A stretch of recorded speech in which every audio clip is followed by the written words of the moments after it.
Okay, if you can get the meeting started. Thank you, everyone, for your patience. One of the items, which is,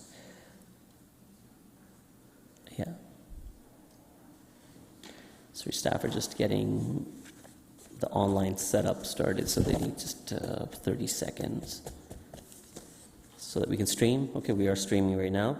One of the items for the committee's attention, of course, those in the delegation as well. That's 5.4. At this point, I believe we have 15 registered delegations, so which is going to take some time. Many of those are in person, which are likely in the gallery at this point. Because that item will take a bit to get to, I would request to keep the volume down in discussion while you're in the gallery. And again, as we're discussing the other items, if you feel so compelled based on the presentations, not that they're exciting enough or that you would probably be compelled to cheer, but again, refrain from any emotional outbursts or any vocalizing any of your emotions that would be requested from this council or this committee. That being said, I would like to remind all delegations of some guidelines for participation.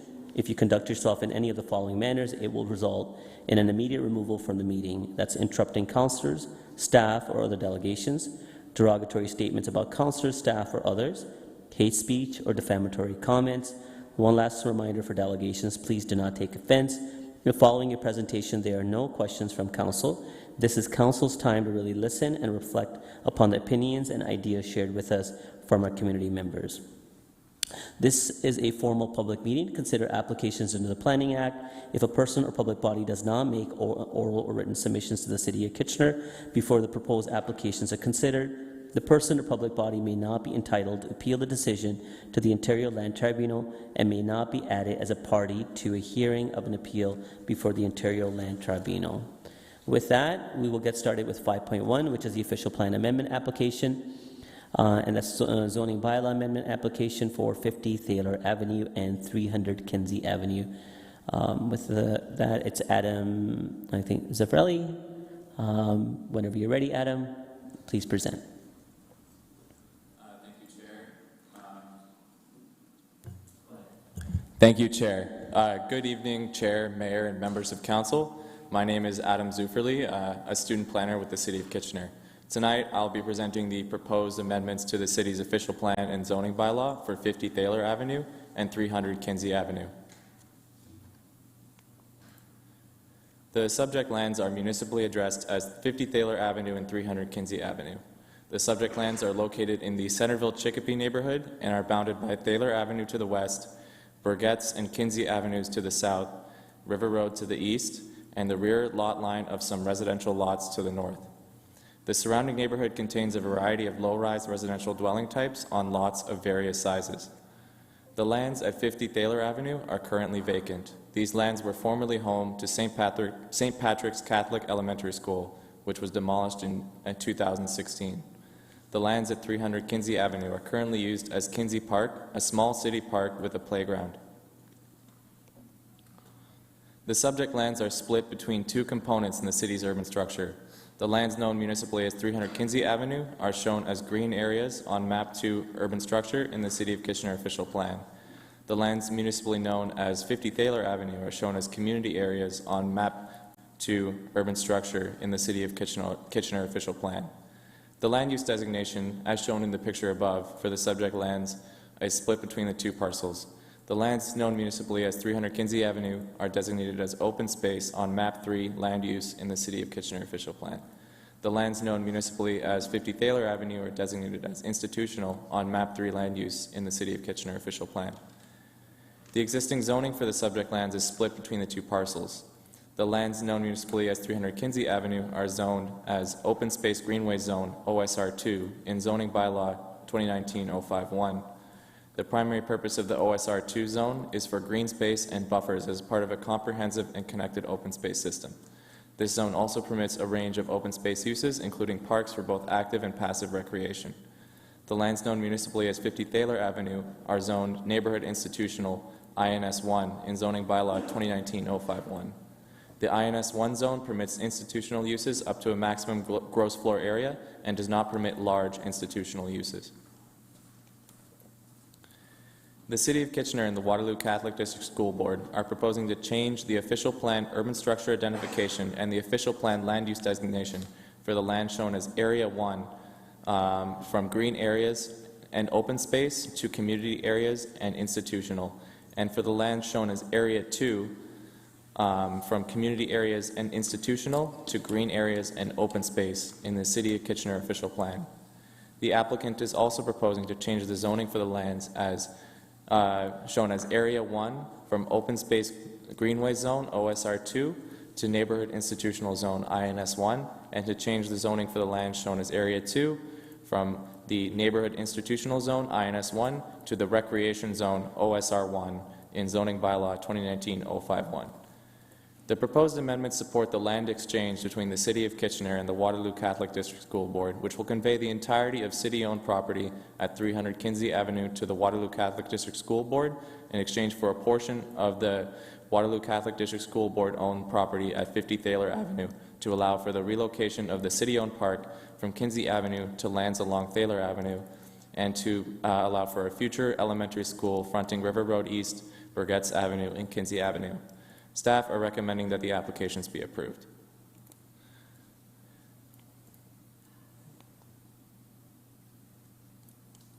Thank you. The applications for official plan amendment and zoning bylaw amendment would facilitate the redevelopment of the subject lands with a new elementary school and early years learning early years learning center. The City of Kitchener and the Waterloo Catholic District School Board have agreed to a land exchange which would transfer ownership of the lands as described in the previous slide. The existing city park is proposed to be replaced with staff parking, with the existing park being relocated from its current location at 300 Kinsey Avenue to lands abutting Thaler Avenue. Planning staff is of the opinion that the proposed location for the park is more ideal. The relocated park will be located interior to the subject lands and adjacent to residential uses, allowing more households to be within walking distance of a valuable community amenity. Staff are recommending approval of the official plan and zoning bylaw amendment applications. The proposed official plan and zoning bylaw amendment applications are consistent with the policies, the provincial policy statement, conform to the growth plan for the Greater Golden Horseshoe, the regional official plan, and the City of Kitchener official plan, and they represent good planning. And that's all. Thank you, Adam. You did very well. Appreciate that. Next up is the delegation. As registered, we have Jennifer Passy for Waterloo Catholic District School Board.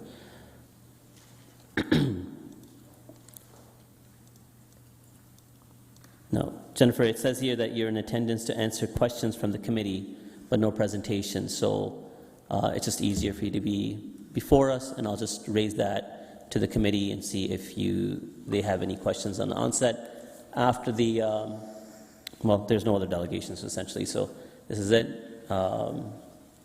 Any questions? Good. You're getting an easy one today. Excellent. Thank you. All right, thank you very much. All right, there are no questions of that delegation. Councillor Schneider? I would like to move this at the appropriate time. Okay. Any questions of staff? No? That's okay. In that case, it's moved by Councillor Schneider. All those in favor? Opposed? That carries. Thank you very much.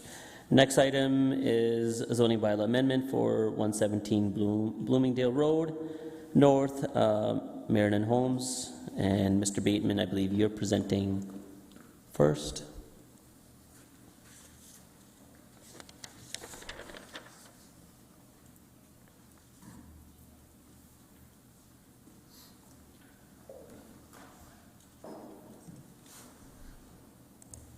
Whenever you're ready. Just a minute. Just got to get things organized here, but I will do that.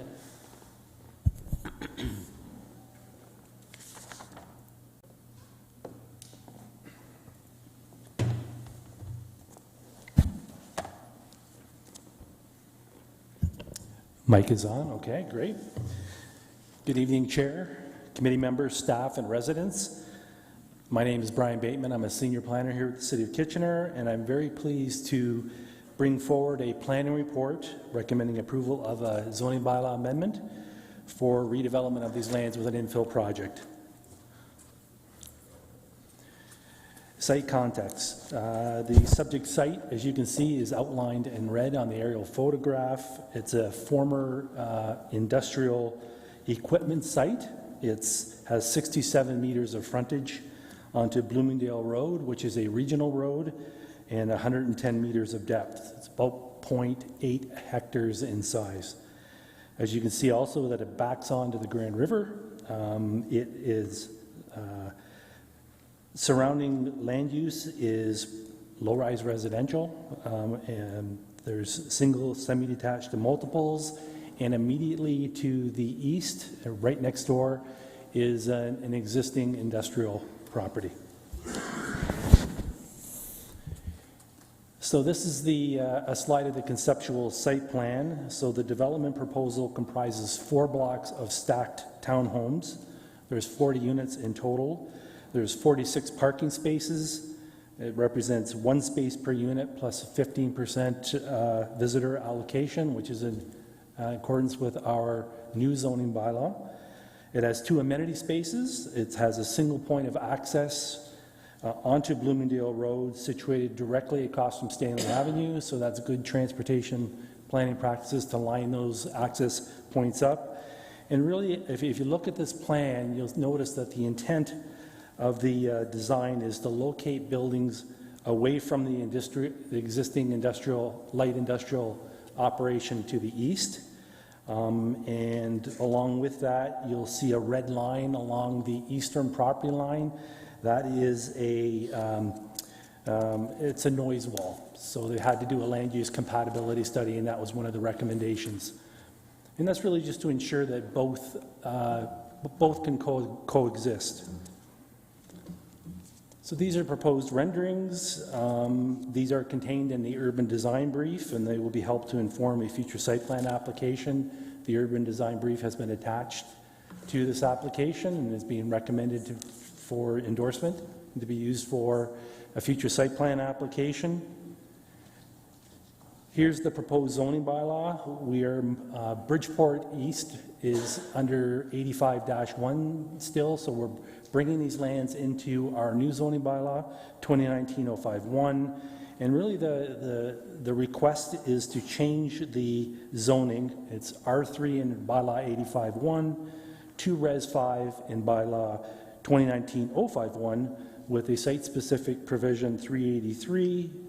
And there's a holding provision as well associated with that would allow for a front yard setback of 4.5 meters, a slight increase in the floor space ratio of 0.6 over 0.68 over 0.6, and the building height is proposed to be a height of 13 meters rather than 11 meters.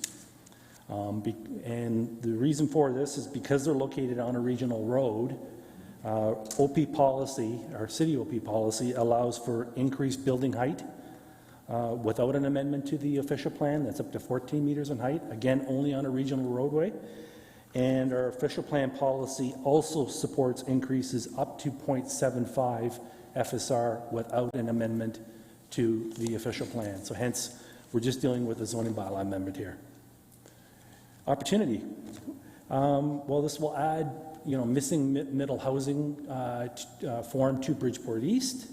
It will provide 40 residential dwelling units to the city's inventory. It will contribute to the diversity of housing in our established areas.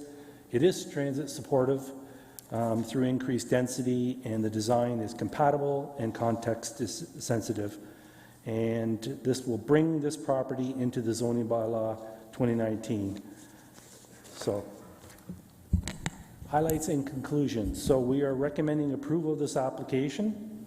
The site-specific provision 8383 will permit a minimum front yard setback of 4.5. That increase in height, as I've mentioned, and that slight increase in floor space ratio.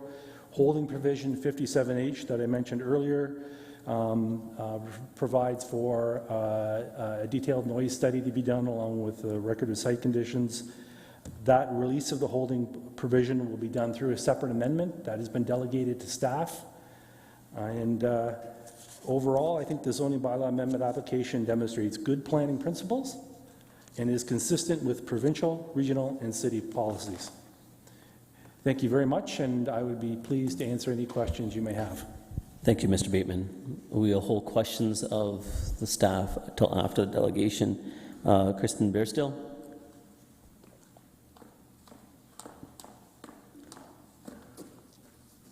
Welcome, Ms. Bairstill. You have 5 minutes to make your delegation whenever you're ready. Thank you. Good evening, Chair Singh and members of Council. My name is Kristen Bairstill from GSP Group. We are the agents acting on behalf of the property owner. Mr. Martin Knowles is here in the audience as well from Marin Homes. So if you have any questions specific to the development, management, etc., he'd be happy to come down and answer those questions. Next slide, please. I'm used to being online, sorry, and having somebody else click it. So as Mr. Bateman touched on, let's go over it briefly. The property is located on the north side of the Bridgeport East community. You see it in the center of the map, in the center of the rings.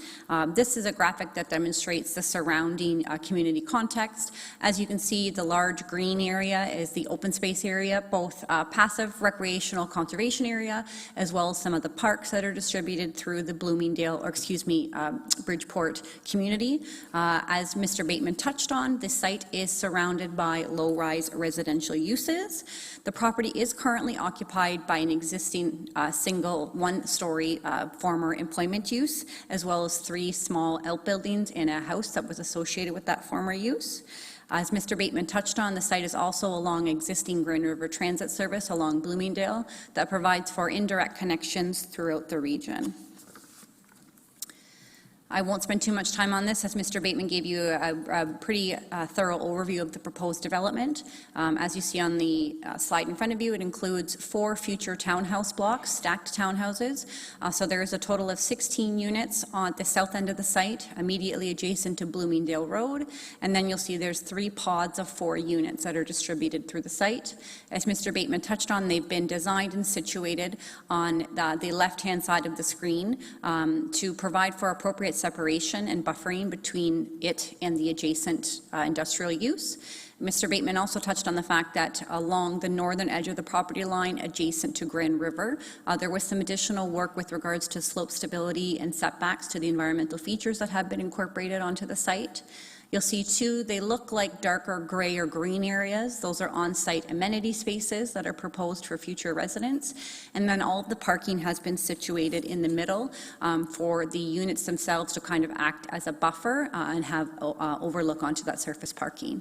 The units along Bloomingdale Road have been brought as close as possible to the street line. They have a consistent building setback to the existing buildings on either side of the site, providing for a continuous streetscape along Bloomingdale Road. The property is zoned R3 under Bylaw 85, and as Mr. Bateman touched on, the intent of the application is to bring it forward to the 2019-51 zoning bylaw. We are requesting a minimum front yard setback of 4.5 meters. This is a result of a combination of the road widening that's being required along Bloomingdale Road, as well as to maintain that existing building or structure setback along Bloomingdale Road. Maximum FSR of 0.68, which is slightly higher than the 0.6 that's currently permitted in the zoning bylaw. Again, this is reflective of some of the constraints on the site, particularly the road widening along Bloomingdale Road, as well as the setback and development buffers along the river's edge. And finally, we're asking for a maximum building height of 12.5 meters. And the intent of this provision is to reflect the townhouse units that front onto Bloomingdale Road, that are closest to Bloomingdale Road. Because of the slight grade change across the site, that building almost reads as a 4-story building, whereas the other townhouse blocks are 3 stories. Through the consultation process, we heard a number of comments from residents. There was concerns with respect to on-site parking, and as Mr. Bateman touched on, we're not seeking any changes to the parking. We're simply implementing the existing zoning regulations. There was a question of why not a TIS was required, and because of the proposed development and the projected volumes along Bloomingdale Road, neither the region nor the city felt that that traffic impact study was warranted. There were some questions with regards to the previous development freeze in Bridgeport East, which we know has been lifted. Finally, there were some there were concerns with regards to traffic. I think they're broader traffic concerns on Bloomingdale Road and then the Bridge Street and Lancaster Street roundabout. Again, the traffic projections for this development weren't enough to even warrant a TIS. There absolutely will be a slight, very marginal increase in traffic, but not enough to exacerbate significantly the problems that exist or that people feel exist at that roundabout.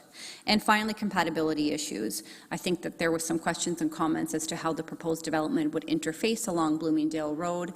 We are introducing stacked townhouses, which are a new form of low-rise residential development within the Bridgeport community. However, still low-rise in nature and does provide for some variety within the neighborhood. There are existing 2.5, 3-story apartment buildings across the street on Bloomingdale, just across from the site. And that concludes my presentation this evening. I'm happy to answer any questions you may have. And as I mentioned, Mr. Knowles is here to answer any questions as well. Thank you very much. There is a question. Councillor Chapman. Yeah, I don't know if this should be for staff or for you, but I noticed in the report it referred to a resident living on the property and that they've been given 1 year notice to get out. Is this currently considered an affordable housing rent that they would be paying? Through you, Chair Singh, I don't believe it's considered affordable housing, and yes, you are correct in the fact that notice has been provided and correspondence has been continued to be provided to that resident. Even before the application was submitted, they were given more than a year's notice to let them know that this application was coming up. And has any rental replacement plan been put in place for them to aid them in that transition? Through you, Mr. Chair, I don't believe at this time. And is it something that you would consider? I perhaps will call Mr. Knowles down to see if he has any further information with regards to the rental unit. Mr. Knowles, would you want to add anything? If you do, you can come down. If you don't, you can just shake your head. I'll try to answer. Okay.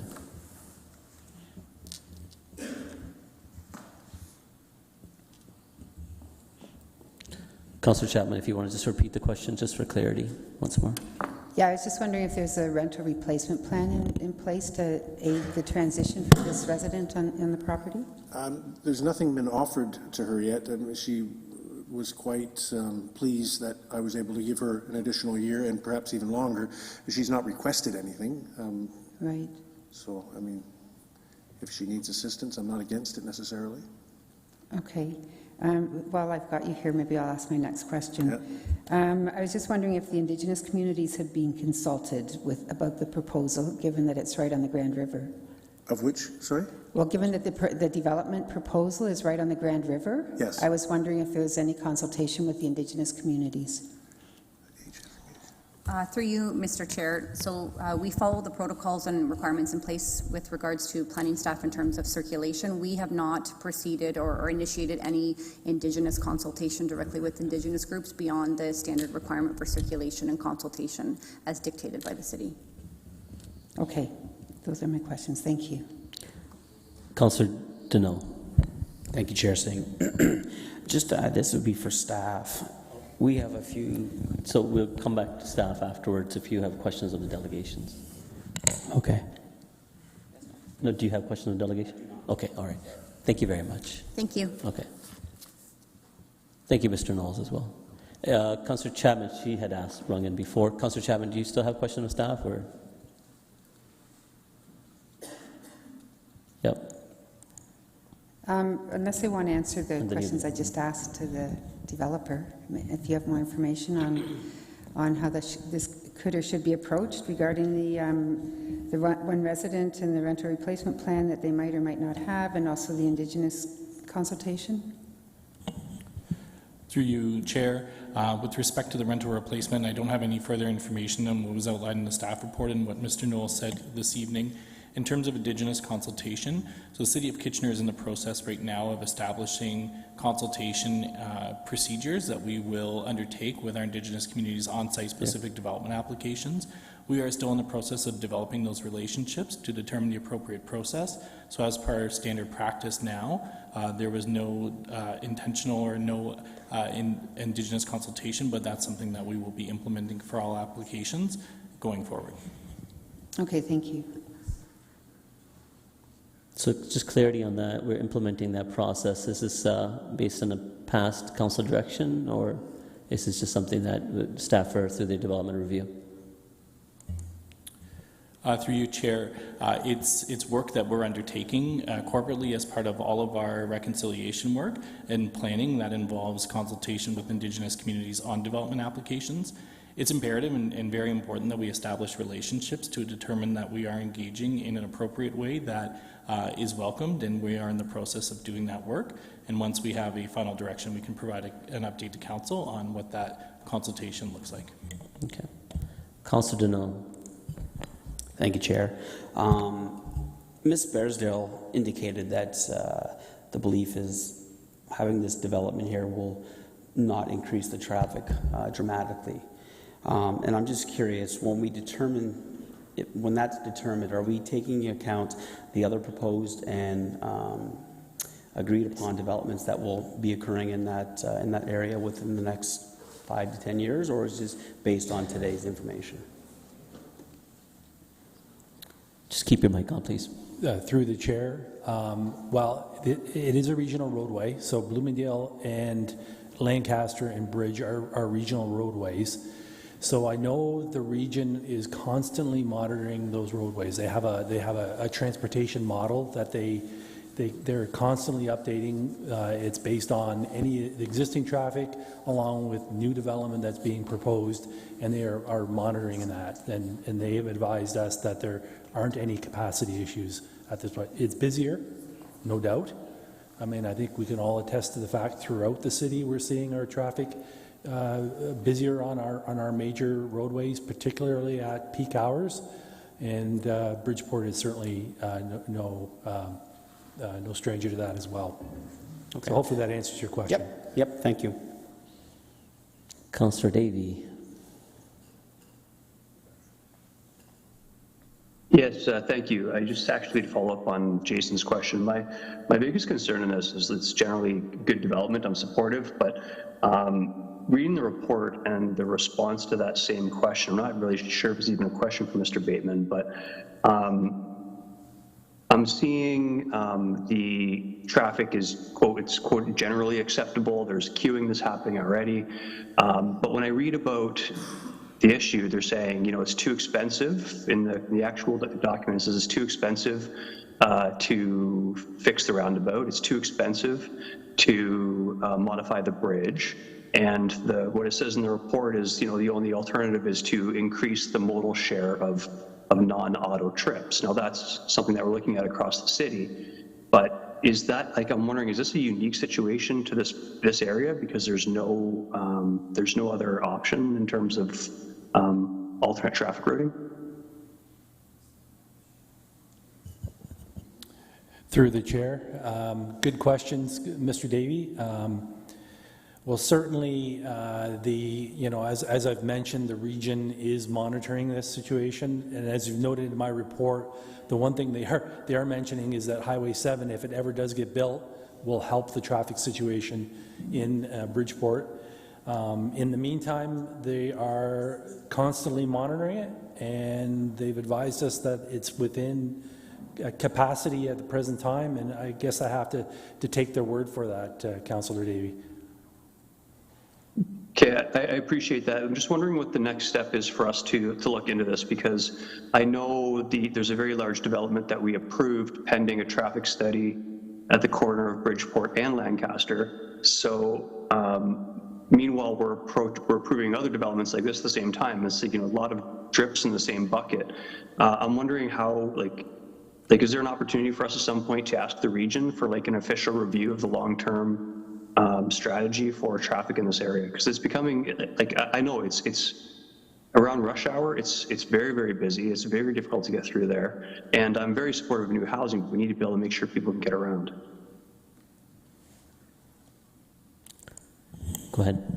Through you, Chair, to Councillor Davey. So it's something that we have been having ongoing conversations with our regional partners. So there are two significant projects that will alleviate the traffic in this area. So one being Highway 7 implementation that Mr. Bateman has already mentioned.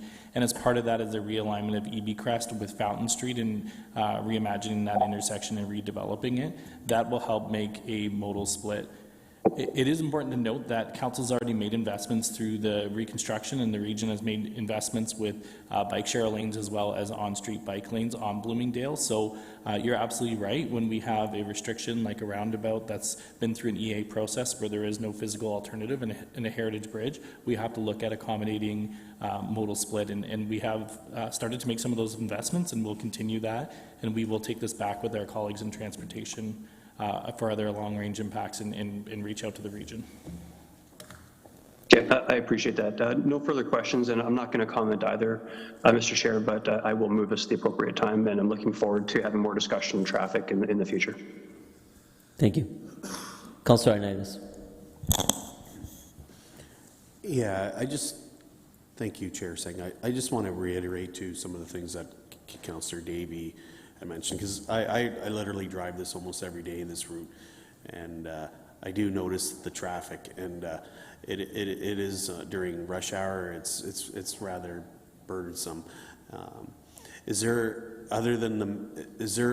anything as a council that we could, maybe put forward, or Councillor Davey could put forward to say that they need to look at this particular area a little more seriously, or at least ahead of schedule where they're planning on looking at this, because it's needed now, and I understand the challenging of the infrastructure there when you're dealing with a bridge and a heritage bridge. So I mean, this area does need some to me, there's a lot of area there for growth, for future growth with homes, and if we're gonna just keep improving these homes and there's no plan from the region to help alleviate this, I just have a little concern with that. So any way to push this through sooner, and I'll second that with Councillor Davey. That's why I'm doing this. No seconder required, but I'll take your second. Go ahead. Through you, Chair. With your permission, if we could leave it at a staff level, we'll follow up with our regional colleagues. I know that there's larger conversations going on with regards to the 528 and 550 Lancaster. That is a much larger development, and that will have to have a holding provision released before we know what transportation improvements may be required. I think on Bridgeport, we are seeing smaller scale infill developments. They're not significantly contributing to the AM and peak hours. Certainly there may be a couple of more vehicles, but there is through traffic and through this roundabout that is generating to some of that demand. It's not necessarily the new developments. We have had a couple of low-rise that have been built in the last little while, but certainly it's something that we're monitoring, and we'll continue to talk with our colleagues at the region about. Okay. I see no questions of staff anymore. Comments? Councillor Ioannidis. Thank you, Chair Singh. My only really concern with this development, and in general, is actually nothing to do with the development. It has everything to do with the transportation. So with staff going back and looking at having conversations, I'll take that as a sign of a positive move forward. As far as the development, I think I drive my son there every day for his work, his co-op, and I drive around the area all the time. And I've noticed this property, and I think it's a great example of a great infill project. And I think it'll be a valuable addition to the community, and the whole area, in my opinion, has a whole mixed use of a lot of different uses, and it's definitely prime for future growth for new housing, and looking forward to this getting built, and hopefully we can pressure the region to do something quicker with the traffic. Okay, so the item has been moved, and well, no seconded, but moved. All those in favor? Opposed? And that also carries. And we go on to item number 5.3, official plan amendment and zoning bylaw amendment application for 2150 Bleams Road, and trustees for St. John the Baptist Romanian Orthodox Church.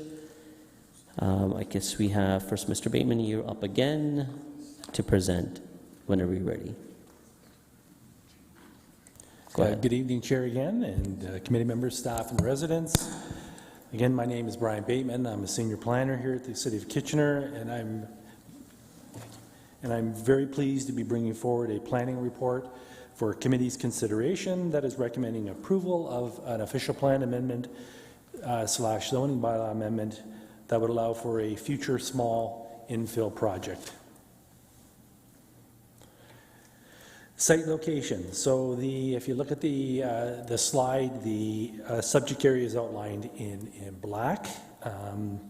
It is a portion of the land holdings for 2150 Bleams Road, the larger black lined area that is owned by the Romanian Church, and that small piece is immediately next to the EB Estate subdivision in Laurentian West. That parcel of land has 43 meters of frontage on the Gravel Ridge Trail. It's about 56 meters deep for an area of about 0.2 hectares. So not a large area, but certainly here's an aerial photograph. It gives you a little bit more perspective on the property. I am referring to that small piece again, immediately adjacent to Gravel Ridge Trail. And it's currently vacant. It is vegetated. And although forming part of the church property, if you were to visit the site, what isn't very apparent from this aerial photograph is the grades of the site or the topography. That piece is about 3 to 4 meters lower than the balance of the lands where the church is on right now. EB Estate subdivision was an old gravel pit, so this piece is sort of part of that. And then surrounding land use, as you can see from this aerial photograph, we've got single detached, primarily single detached, and some street fronting townhomes associated with the EB Estates plan to the east, the church property to the west, and to the south and on the opposite side of Bleams Road is an emerging subdivision. So, the conceptual plan. While the applicant is only really seeking land use approvals at this point, so he's looking for official plan and zoning that would allow for future flexibility, but it could be either single, semi-detached, or townhomes is what they're like to achieve. However, to demonstrate to us in planning that the site can accommodate these uses, a plan has been prepared. It's shown up here. There are two scenarios that they were looking at, and they were asking for, they as in the applicant, were asking for Res 5 zoning. And the first or upper diagram or picture is of street fronting townhomes, and then the bottom one is stacked townhomes. And I'll just mention that future consent applications will be required where they'll create the block of land, and in order to divvy up the parcels up for sale, they'll have to go through that process, which will be a public process. To implement the plan, you're looking at an official plan amendment, and really the intent of the official plan amendment is to change what is now institutional land use to a low-rise residential land use. And there's just a small piece that's already designated low-rise being switched to institutional. But the bulk of it is from institutional to low-rise residential. So through the application, we heard, it was obviously circulated to residents, and we heard quite loudly from the community that they were opposed to the development of this parcel of land, but would prefer, if development was to take place, that it be single detached only. And of course, this is in conflict with what the applicant's asking for. As I mentioned, they're asking for flexibility, so they're looking for the single, semis, and townhomes. So anyways, I took all that back, and what I've opted to do is I've recommended that instead of the R5 zoning, which is our most permissive zone in the low-rise category, I've opted for Res 4 with a site-specific provision 385 that would not permit the stacked townhome product that they were looking at, or other forms of multiples, but it does recommend including street fronting townhomes. And I believe that this is a very measured approach from what we heard from those residents, if it's mentioned to you, wanting to allow only single detached dwellings versus the applicant's desire for flexibility.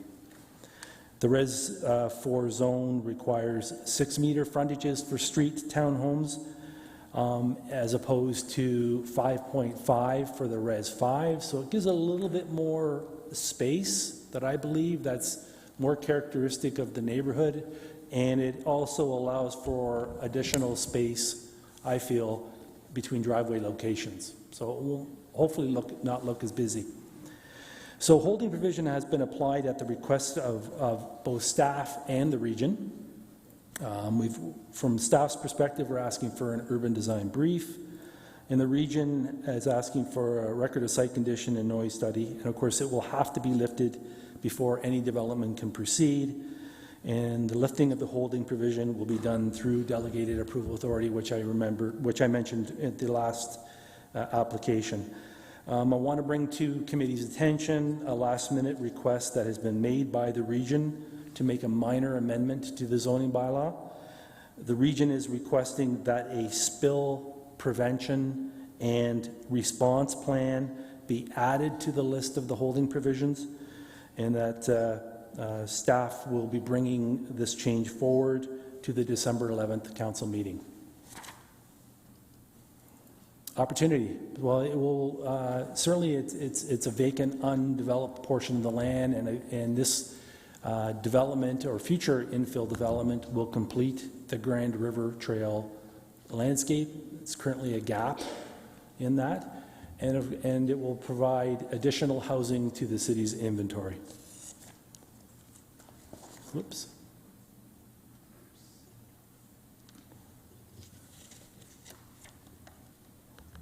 My highlights and conclusions are not showing, but I'll just read them off. So I'm recommending approval of the applications to change the OP and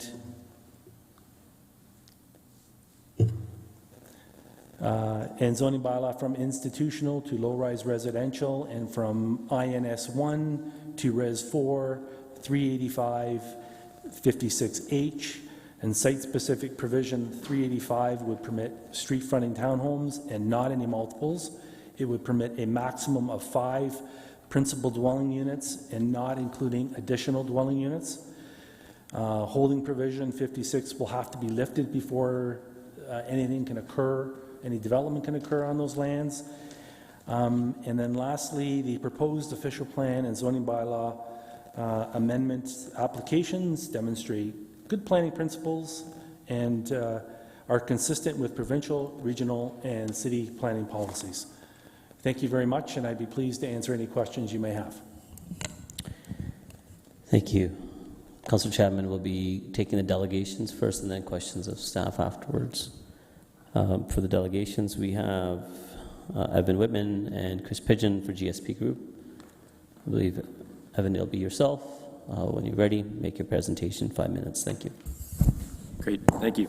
Good evening, committee. My name is Evan Whitman, and I am a land use planner with GSP Group, here on behalf of the owners of the site. We have reviewed staff's report and are in favor of their recommendation. I will note that a couple compromises were made, as Brian's outlined.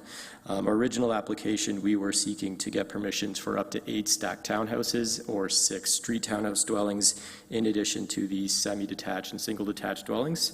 It's being brought forward that no stacked townhouses will be permitted and a maximum of 5 street townhouses are permitted.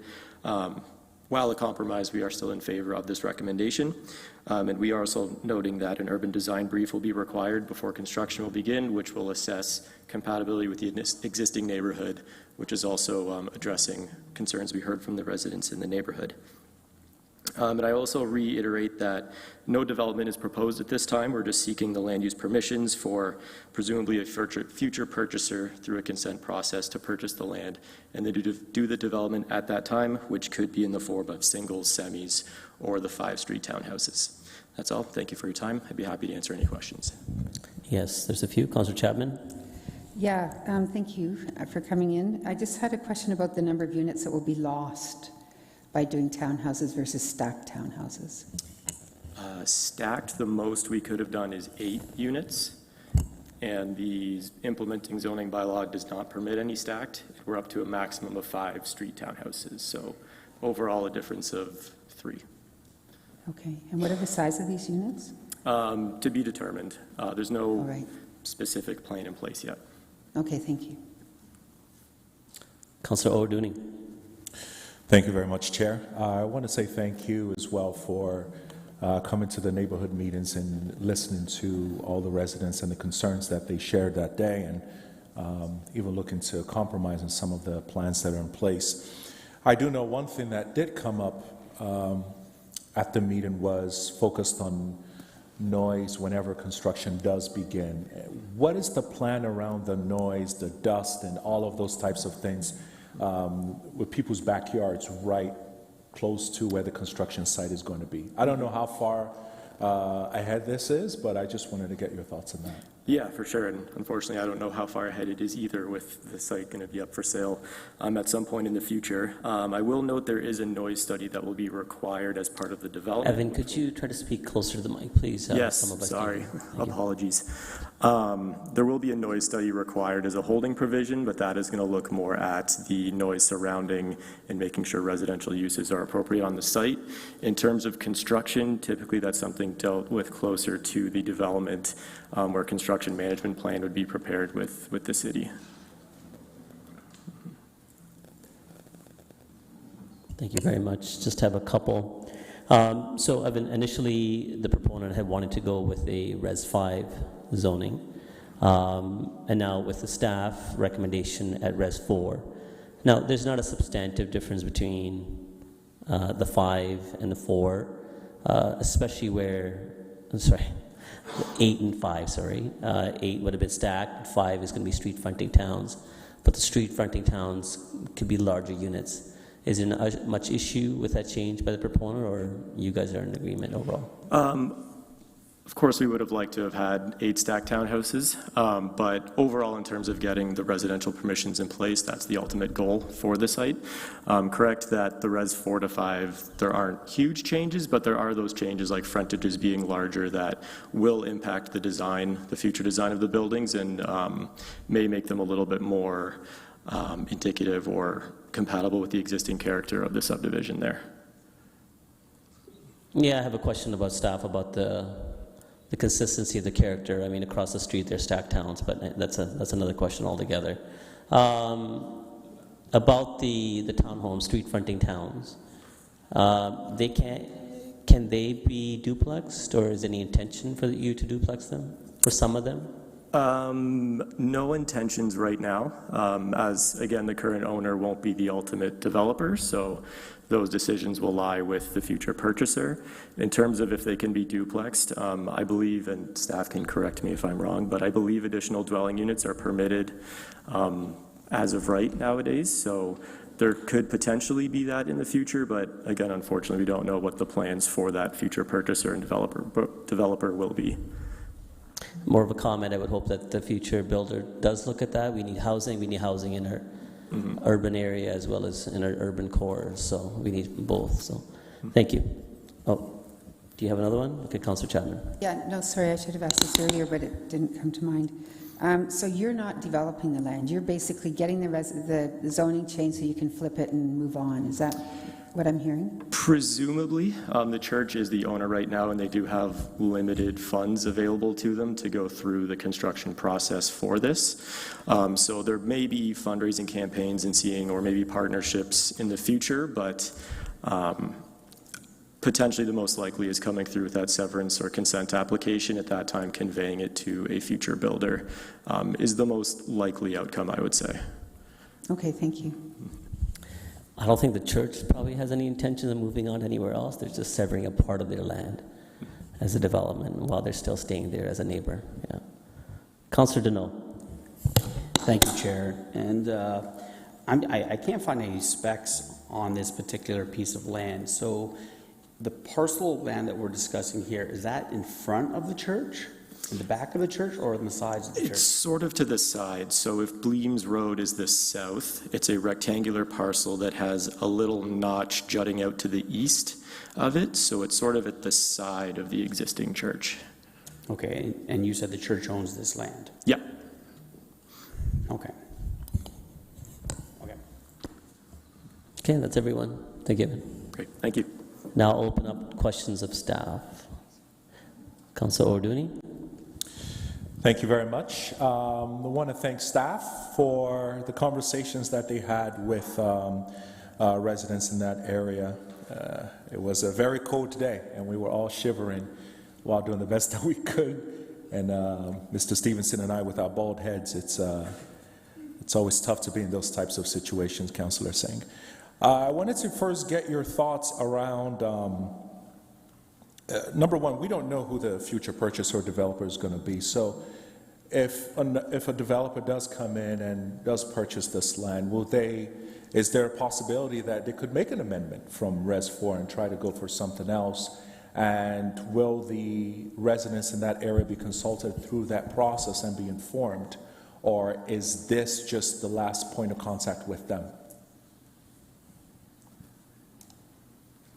Mr. Chair, anyone has the ability to make an application, and if a future developer does wish to make an application, they could, and that would involve circulating it to the residents, so they would be informed. Okay, they will be. All right, great. I'm not sure who can answer this, but I'll just throw it out there. And this did come up as well, where individuals said, hey, my realtor told me that there will be no future or further development in this area. And people went off of their realtor's words and purchased. And now, shocked that there is going to be potential development in that area. What can people do to find out if, there are things happening like this in their neighborhood, or there could be a potential future plan as well? I don't know if anybody wants to pick that one up. Through the chair, I could speak to that. I mean, unfortunately, that does happen. We hear that more often than not than you think.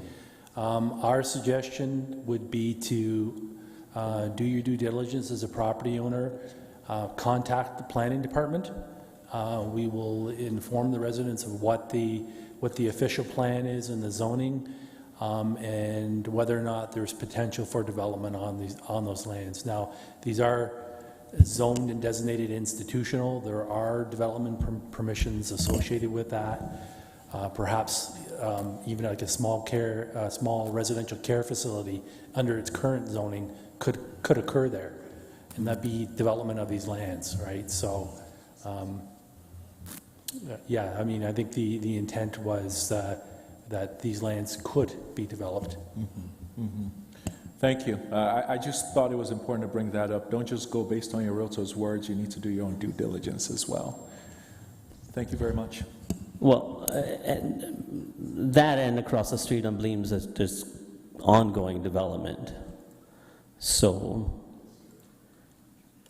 yeah, that's a head scratcher there. But anyways, Councillor, just before we go on to the next person in queue, you asked a question about the development process. Mr. Bateman did allude to it, but even a minor variance would require them to go through a public process, and the residents would be notified, even if they're making tweaks to the existing zoning within what they're allowed to build.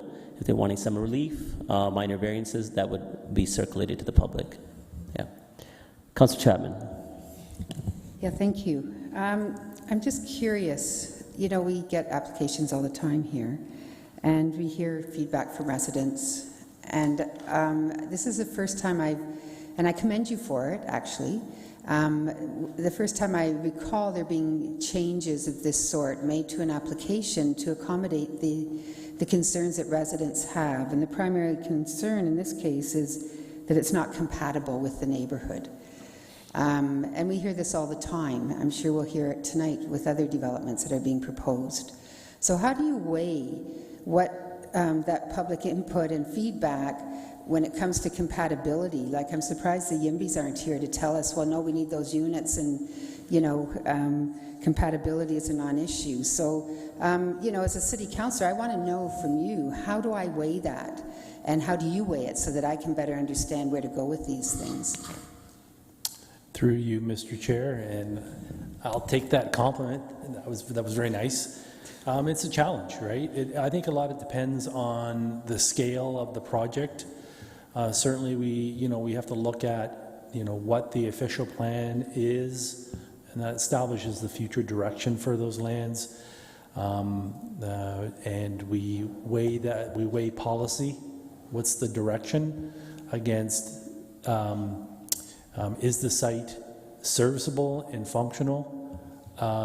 And weigh that against the wishes of the public. Sometimes there's a complete opposite in direction. Oftentimes we don't want to see any development. Well, that's not really practical in many instances. So I think in this case, I just sensed there was a little bit of ability to compromise on this. Like I said, I think the scale, we're talking stacked townhomes to street townhomes as a form. I think there was an opportunity to try and do a measured approach, as I mentioned in my report, for this. And I think I'm glad to hear it's been well received. Well, hopefully we'll have continued measured approaches in future applications. Thank you. Councillor Johnston. Thank you, Chair Singh. And I had a similar question to what Councillor Chapman did, but a little different approach on it is that I'm frankly surprised that when we're in the middle of a housing crisis that we would move from a Zone 5 to a Zone 4 because neighbours are concerned about the character of the neighbourhood when there's stacked townhouses across the road. So I'm just wondering how we're doing that, why we're doing that.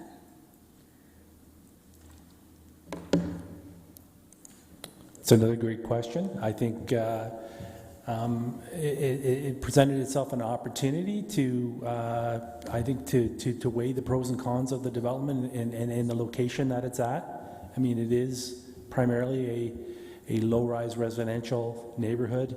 I don't think there are any stacked townhomes in this neighborhood that I'm aware of. There is a larger block of land up the street from it, but as I've mentioned in my report, the stacked product typically lends itself better to a larger block of land in a cluster format versus a street townhouse product, which is just like a street fronting townhome. Not to say that you couldn't do a stacked, but I think in this case, with what's in the neighborhood, it's primarily detached homes with traditional, what I'll call traditional street fronting townhomes, not the stacked variety. It just seemed to be the appropriate fit for the neighborhood. So my understanding, and perhaps I'm incorrect, but within a block of there are stacked townhomes. Is that correct? Through you, Mr. Chair, up Gravel Ridge Trail is quite a long road. It loops. So up at the northern part, there is a road connection to lands in behind existing detached homes that is being developed as we speak right now for I think 136 stacked townhomes. Okay, thank you. Yeah, we're kind of surprised in the direction with the staff, the way I think it was worded. I think that's really what it is. I think there's a few others I've queued in that may have that same kind of reflection point, but other staff are going to key in. But just as a chair, if I can give some context and my understanding, I think it's the complexity of the lot size. It would be a bit of a challenge to do anything substantive. Again, it's been a difference between 8 units and 6 units. Not a lot is being lost here. And as I was raising, and I'm going to ask that question, even with street fronting towns, there would be opportunity to duplex, potentially some of them where you could get the very same units. But I think it's just the way, Mr. Bateman, you said it in your presentation. It seemed as if the application was derailed entirely based on community feedback, where that's not necessarily the case. We follow planning policies. in a housing crunch especially, that's where the focal point lies on, period. But anyways, there's a few queued in staff. I'll let you two respond also. So we keep on queuing in and out. Sorry, go ahead. Yeah. So through the chair, thank you. Perhaps I can just weigh in briefly on the compatibility piece. So at a high level, when we talk about land use compatibility, we talk about things like noxious uses being near sensitive land uses, and so making sure that land uses that are adjacent to each other can exist compatibly together. And we do know from previous case law that the Ontario Municipal Board, now known as Ontario Land Tribunal, has ruled that compatible does not mean the same as or identical to. It means being able to coexist in harmony. So when planning staff are undertaking that evaluation, they look at the context, they look at the neighborhood, they look at the street, and they look at things like lot size, lot frontage, and they decide whether or not a proposal can be compatible and can coexist in harmony with what is around it. And so hopefully that provides a higher level of clarification on some of the discussion we've heard tonight.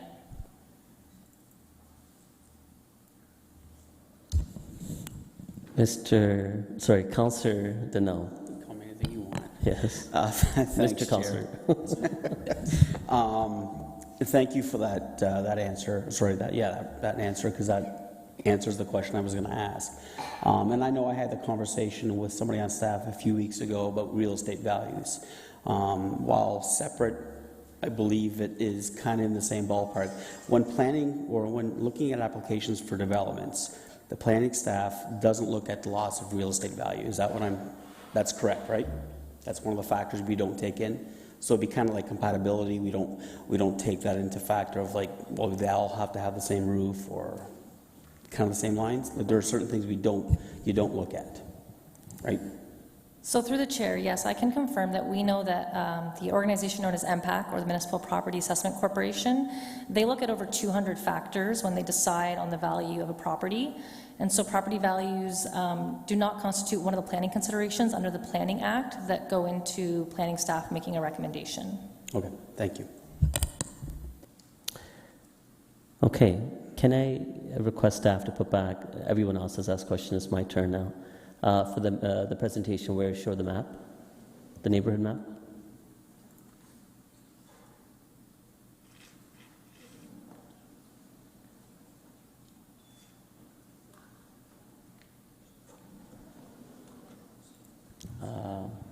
Yes, but I can't see it.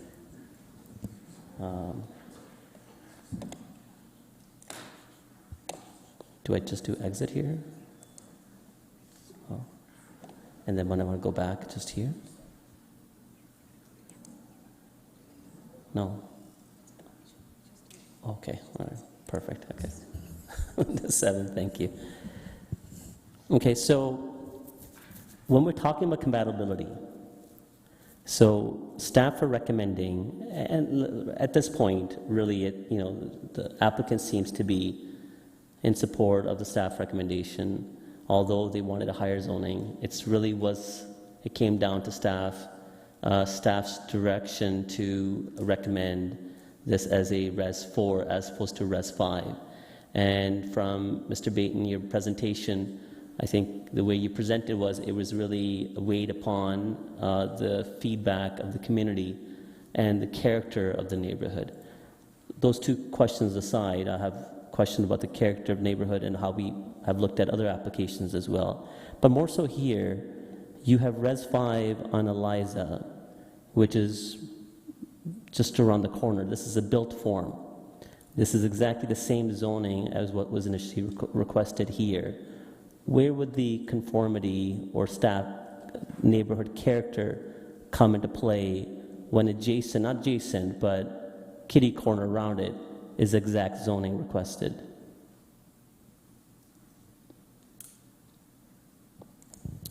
To the chair, the zoning on Gravel Ridge Trail that the parcel of land is on, that is all zoned R3. I get what you're saying. There is Res 5 close by, but not where this particular parcel of land is. So it seemed to me that a Res 4 would be a good, not only compromise, but a step up in zoning without giving them Res 5 permissions. And really the only difference, and you mentioned it, between the Res 5 and the Res 4 with street fronting townhomes are the lot widths. 5.5 for Res 5 and 6 meters for the Res 4.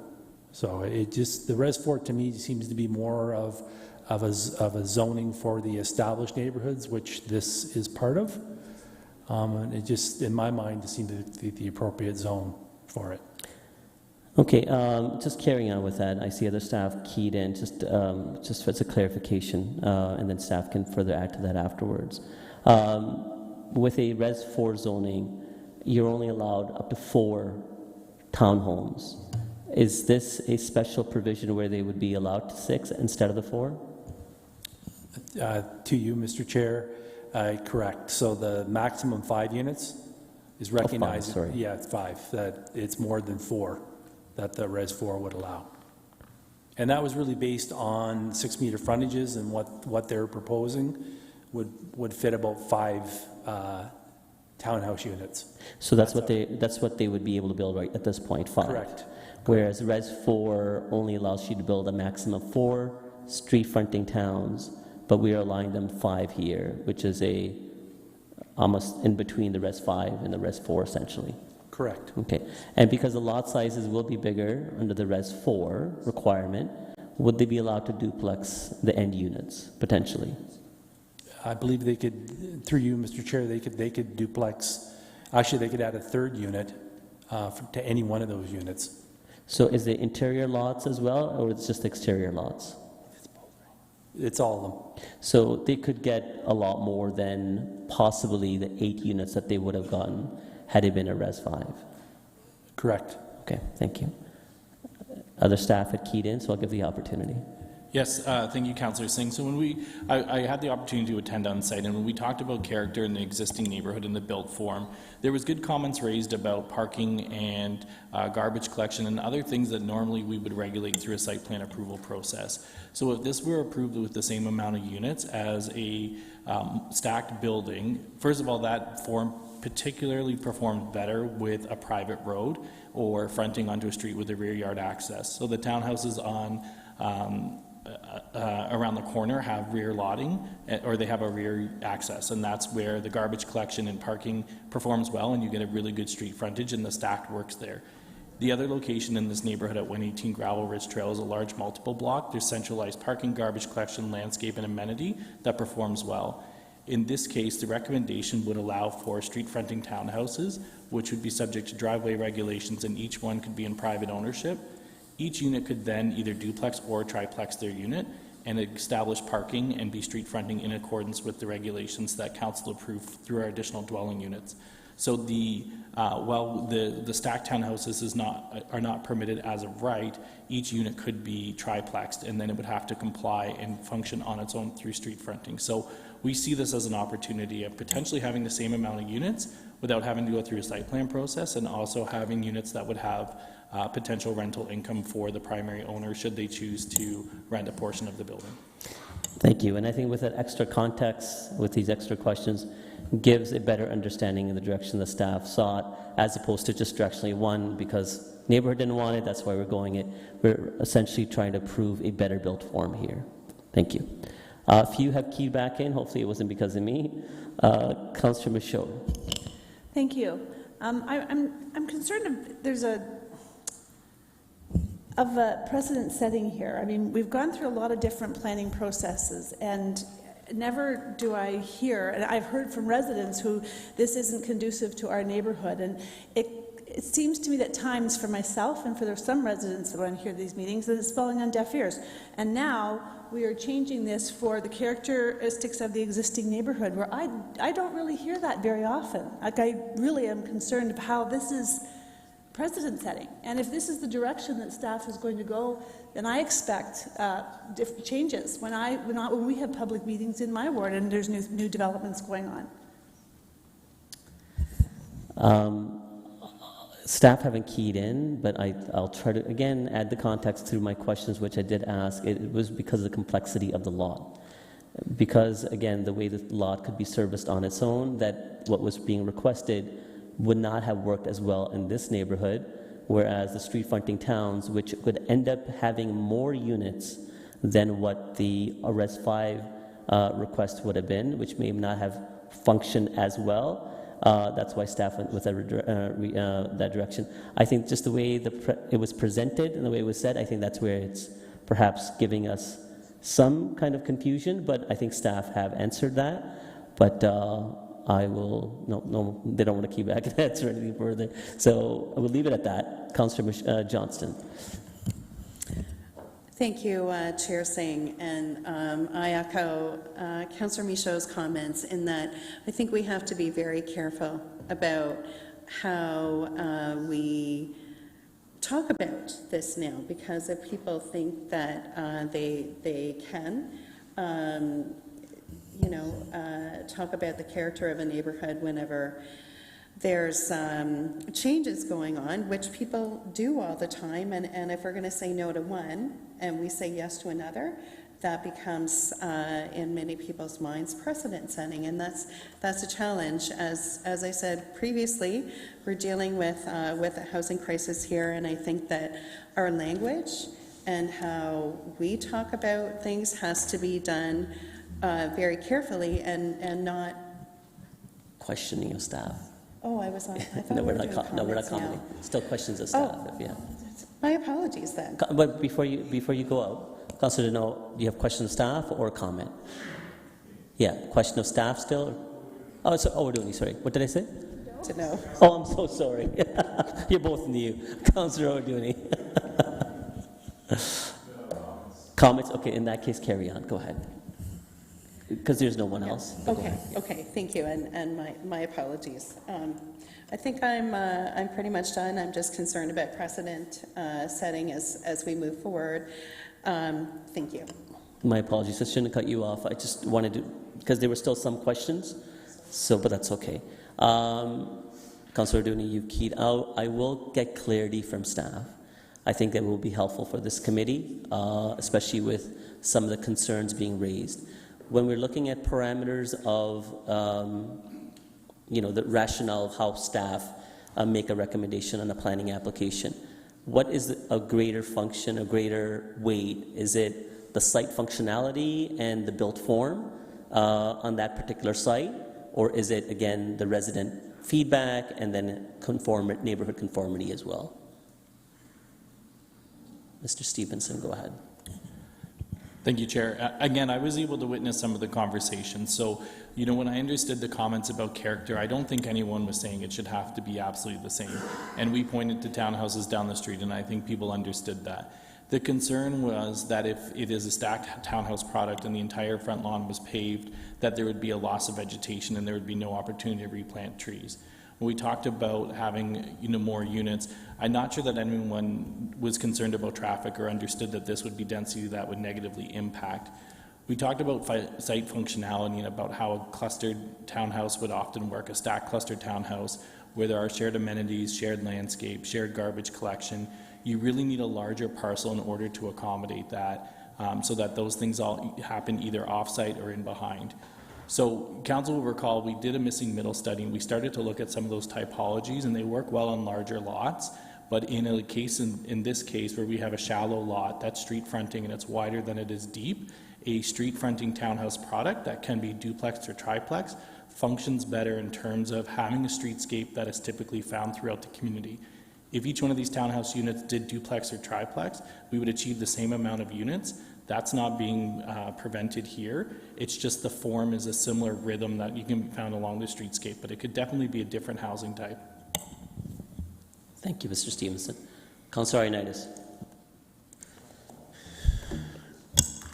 Thank you, Chair Singh. I guess my question is, I can definitely understand the difficulties with the site, in particular with the stacked townhomes, because you're looking at condominiumizing them. But what I don't understand is why won't we allow 6 units, 6 freehold townhomes? Like, to me, that I'm looking at here, I'm not sure why that's not why we're only sticking with 5. Like, that's the part that confuses me. So I think for clarification, could the site have accommodated 6 freehold towns under a Res 5 zoning? Freehold townhomes? Through the chair, yes, if the Res 5 zoning was in place, you would get that additional unit 5 to 6. Oh, okay. So we're losing, what we're losing two? We, under the staff recommendation, there currently can accommodate 5 street fronting towns for losing 1. Now, because, for the clarity, because under Res 4, we are allowing 5 as opposed to the 4, which the zoning bylaw allows. Could we not have allowed 6 under still the Res 4 zoning? To you, Chair, as I mentioned earlier, the reason that I chose 5 was based on the 6-meter lot width. Given the current configuration that was shown in the report of what they could do, like the developable portion, they'd get 5 units at the 6-meter frontage versus 6 units at the 5.5 meter frontage. So it was really based on that analysis. Okay, I still see like we should have, this should be a 6, and whether we can put that provision in to make sure that, that's how I look at this. Are you recommending are you saying you want to put an amendment, or? I'll think about it. Okay, any comments? No other comments? Councillor Einers, you said you want to think about it. Do you want to perhaps think about it as part of council? It doesn't have to be done now. So we do have a week in between, and we can make changes towards that. Okay, I'll just quickly make, oh, I'm sorry, there's others as well. Mayor Rabinovich, and then Councillor Davey afterwards. Yeah, thank you. I do hear the conversation and the discussion that's going on the issue, but I think there's been ample perspectives provided by staff as to why the recommendation is here that's before us. We have a situation here where the applicant is happy, where the surrounding neighborhood is happy, and it's consistent with planning principles and staff's recommendation. And so I would suggest that as council, we should be proceeding with that, and again, not looking to add additional units on the fly, because that, quite frankly, starts becoming the problematic planning practice from my point of view. So I will be supporting the original recommendation. Okay, thank you. Councillor Davey, go ahead. Sorry, can you guys hear me? Pardon me? Go ahead. Oh, nothing.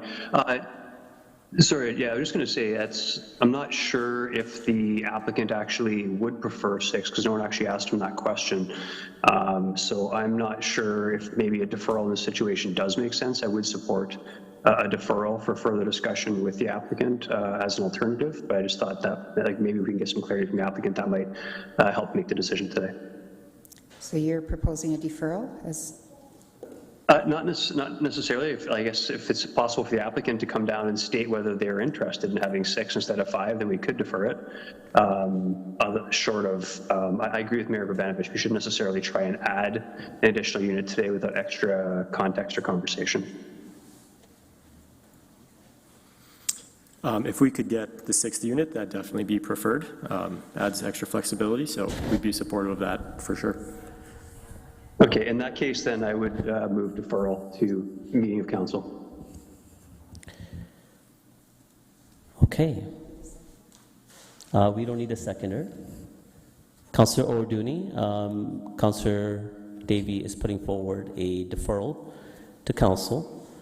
Did you have a question of staff or any comment on the deferral? Oh, not comment on timing on the deferral. No, that's fine with me. Okay, all right. Fine with me. Okay, Mayor Rabinovich, go ahead. Thank you, and just specific on timing and deferral process. If this issue is being deferred for this, then I would ask that staff also circulate to the neighborhood that it has been deferred and that a potential different recommendation will be coming forward so that they have the opportunity to be engaged, because right now people believe that there's an application coming forward based on the recommendations that are before council. Just a clarity from staff, looking at past precedents as well, is this a normal protocol when a committee, usually from a planning committee, defers an application, that the entire neighborhood is recirculated regarding their deferral?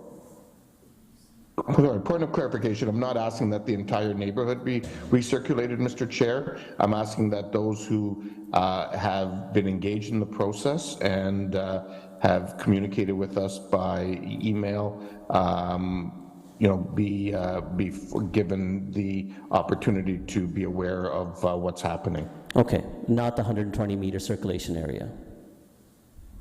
Just those that have commented. Those who have been engaged, because obviously we can't meet that in a 1 week time frame. Okay. Okay, so staff, I'll look to staff and seeing if they would have any issue with that addition of connecting back with the residents that have been engaged through the public input sessions. Through you, Chair Singh, given the timing of 1 week, we would only be able to email people who have provided their email addresses. We wouldn't have resources to hand deliver within the 240 meters. So we can certainly reach out to people whose email addresses we have, and we've been in communication that way. Okay. Mayor Ravenovich, you understood that and you're okay with it? Yeah. Okay. All right, so that's an addendum to the deferral, just contacting any of the residents that participated with the public input session, and we have their contact info that they would be notified of the deferral. So the deferral to next council meeting, the upcoming council meeting, December the 11th. All those in favor? Opposed? That carries. Thank you. Okay, we are going on to the next item. Is going to be a doozy. If we thought this one was challenging, next is even harder. But before we take a recess, I am going to propose a 5-minute recess, because the next item will be a lengthy item. We have 16 registered delegations.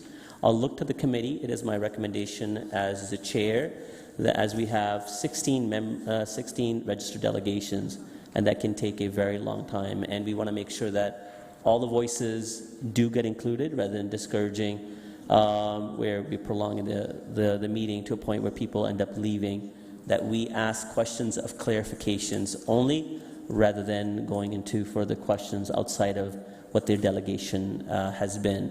Would that be okay with the committee? Okay, all right, I'm getting nods. So for the delegations, it would be only clarification questions from the delegations. And before we start that item, we'll take a 5-minute break. I don't need a mover for that. So just a 5-minute break. To those that are in the gallery, committee's just going to recess for 5 minutes, then we'll reconvening back. And the next item up is 5.4, which is the official plan amendment for 9399 Benton Street.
Hi, apparently I needed to let you know that I'm here for the delegation emails that have been registered for. Okay, then. I was like, there's a list. Where in the list am I? In this house? Thank you.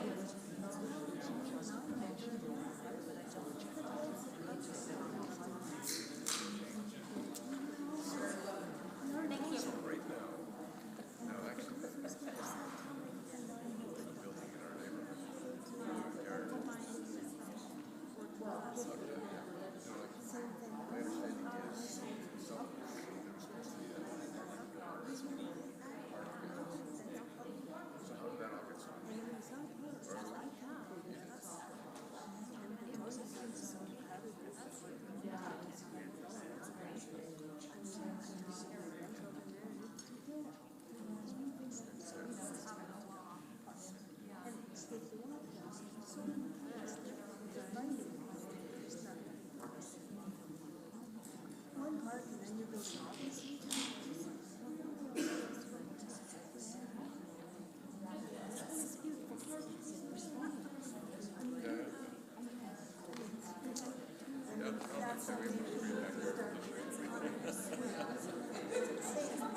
Okay, we should probably take our seats and get it going. We have a long night ahead of us.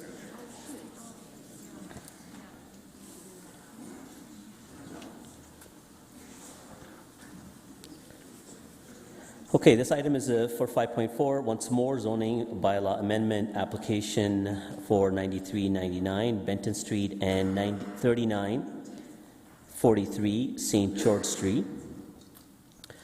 As some of you heard, because the number of delegations to make sure that this meeting is efficient and everyone is able to voice, whatever concerns or feedback that they want to provide to this committee. We'll only be, trying to ask questions of clarifications as to what you said, rather than going into a lengthy dialogue as to or a debate as to the planning application. Because some of you may know each other, and a friend might be delegating, and there are times where that person says the right line or the right zinger that just connects with you, and you want to support and kind of champion your friend. That's fine. We don't make any verbal outbursts in this chamber. What we usually allow is, if you really want to support, you can wave your hands in the air, but nothing verbal. So please, if you can refrain from any comments. All right. So with that, Eric Schneider is the senior planner on the application. Mr. Schneider, you will be making your presentation. When you're ready, please do so.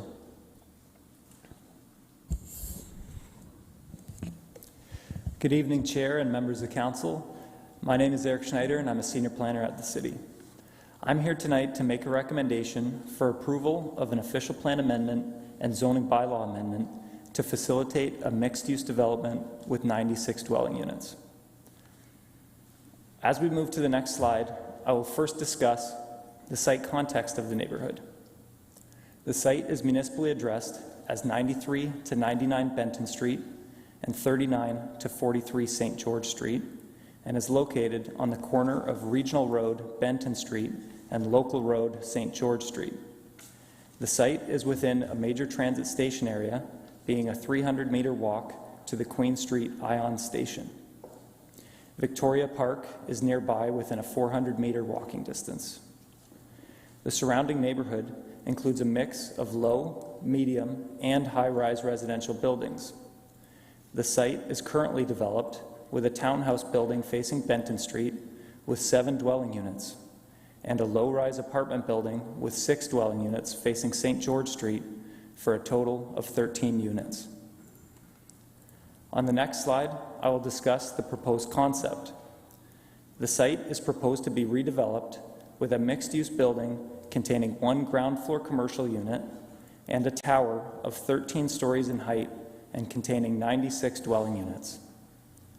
A total of 43 parking spaces are proposed within 2 levels of underground parking and surface parking, as well as 98 bicycle parking spaces. Vehicle access to the underground garage is proposed from Benton Street, while access to surface parking is proposed from St. George Street. Amenity space is proposed at grade at the rear of the site, rooftop amenity on the 13th floor, and each unit having a balcony. As we move to the next slide, I will speak briefly about the current opportunity with this application. The opportunity to facilitate a transit-oriented development, creating 96 dwelling units in a land-efficient form within a major transit station area. Adding a high-quality urban design building while respecting the Cedar Hill neighborhood. Moving now to the next slide, I will summarize the details of the official plan amendment and zoning bylaw amendment request. To add a specific policy area to the official plan to allow an increase in floor space ratio to facilitate the redevelopment to 5.1. To establish a holding provision in the zoning bylaw to ensure a detailed noise study is completed, and to establish a site specific in the zoning bylaw for reduced yard setbacks, increased building height, and floor space ratio, establishing a building step back, a reduction in parking, and to prohibit geothermal energy systems. In regards to the tenants of the existing 13 units on site, planning staff have worked to facilitate discussions between the current tenants and the applicant. Staff have encouraged the owner to prepare a plan for the transition of existing residents and to engage in direct discussions with those implicated by this proposed redevelopment of the site. Staff will continue to play a role as facilitator and continue to advocate for a fair transition of the existing tenants in order to proceed with the development in a responsible manner. That concludes my presentation. I'll be happy to answer questions at the appropriate time. Thank you, Mr. Schneider. We'll proceed to the delegations first and hold our questions of staff. I do want to bring attention to the committee of the written submissions that we have received, and they have been emailed to us. And the first person is Julianne Van Westerholt. Julianne and Trevor Hawkins, I'm not sure if Trevor is going to be joining you or not, but whenever you're ready, you have 5 minutes to make your delegation.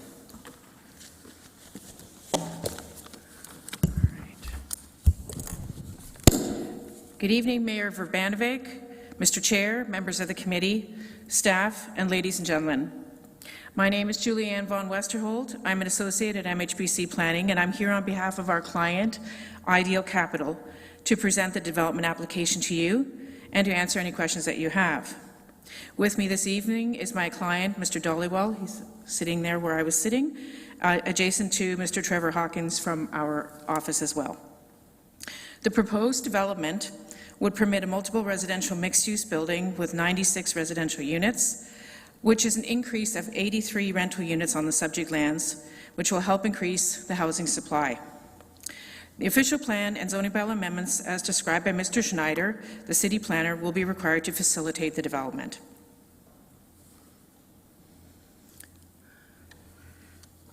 I'd like to provide a little bit of locational context as well. I'll keep this short because Mr. Schneider did a pretty good job before and explained a fair bit of the detail. Again, just to reiterate, the subject property is located within the Queen Street station area, which was about 300 meters away. It's a 5-minute walk from the property. Additionally, the subject lands are also adjacent to the downtown. The other side of Benton Street is still within the Urban Growth Center. And there's proximity to 2 other existing station areas within maybe a 5 to 10-minute walk, the Frederick Street Station and the Market Station, making this an ideal area for redevelopment and an ideal area for some density.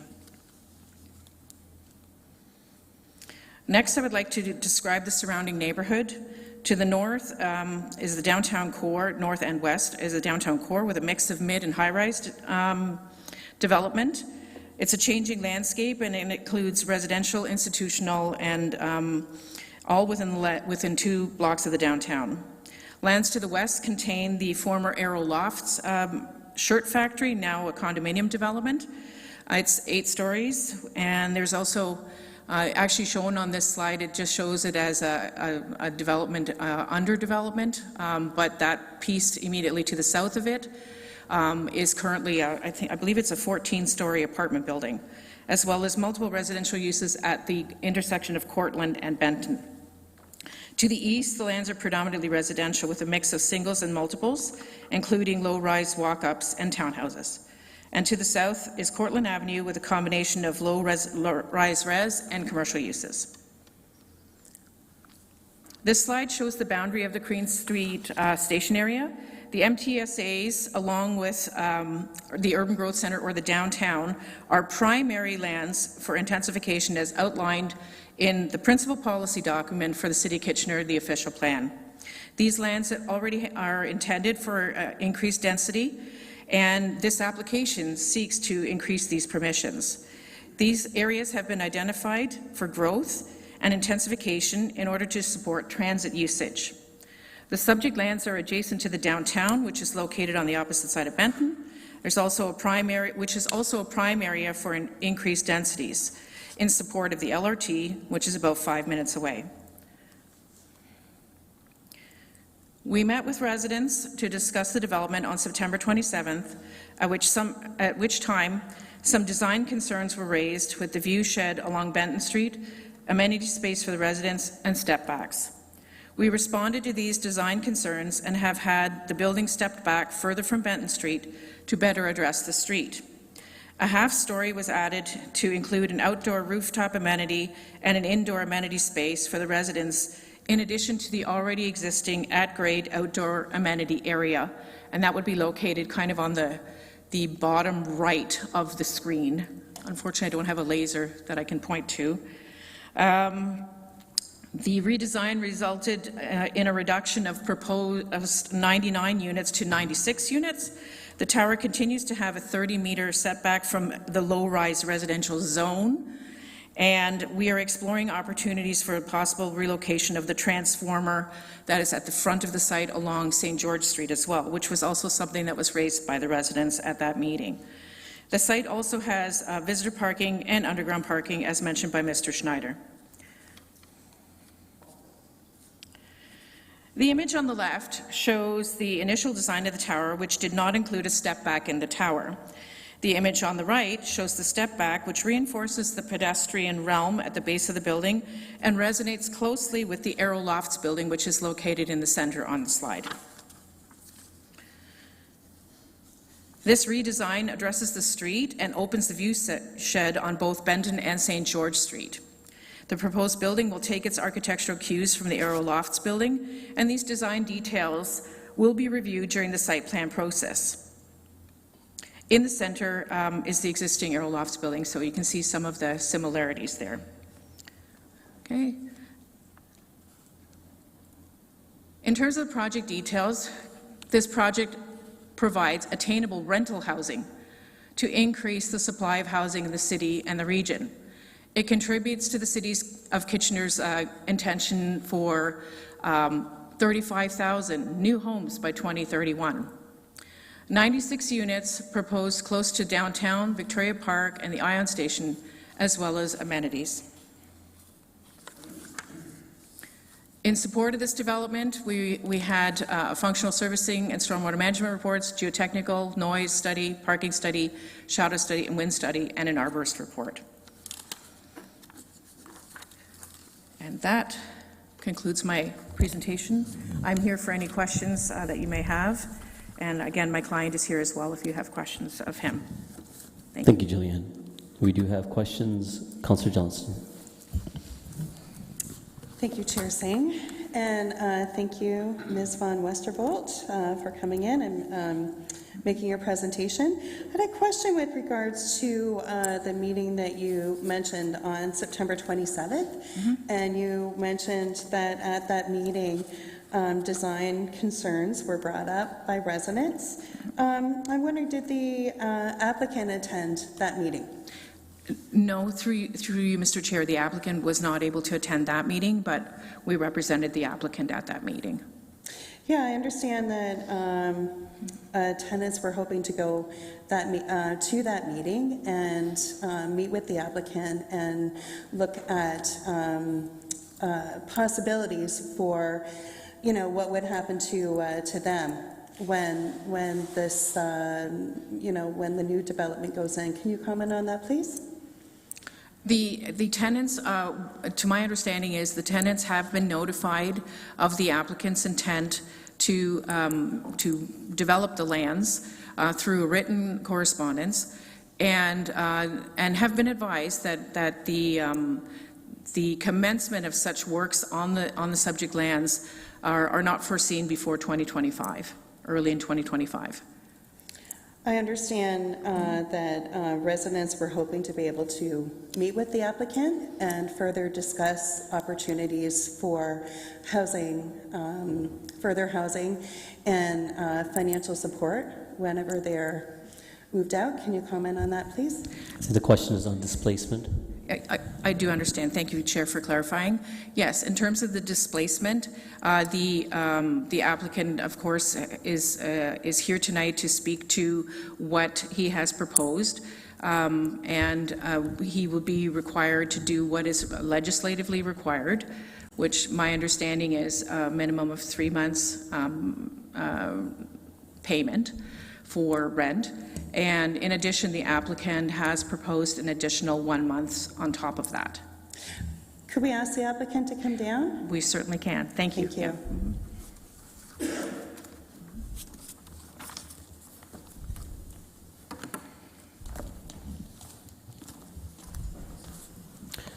Mr. Dhaliwal, again, the question is regarding the tenant displacement, what steps that you are proposing to make, which, as outlined by your representative, of the 4 months, and potentially sharing with us if there are any additional steps that might be willingness on your part. Thank you very much, Mr. Chair. Yes, we have we have already told our planner, and we have indicated that we will give 3 months, which is required, and then 1 month we have already offered extra. And then we have left it also open on many fronts, because there are a lot of decisions which I am asked to make here now.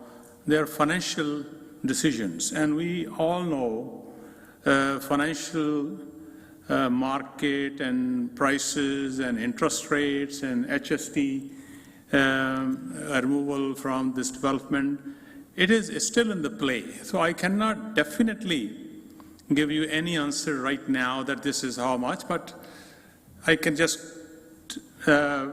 break that perception of sometimes we feel that developers are from somewhere else, they're rich people. This is basically, we are trying to create an asset for the city with average people's money, and this is actually our first project in this city, and we are so happy to be investing money. And the people who are investing money, they are not like pension fund and institution money. They are taxi drivers, they are truck drivers, they are just like anybody else trying to make up the meats.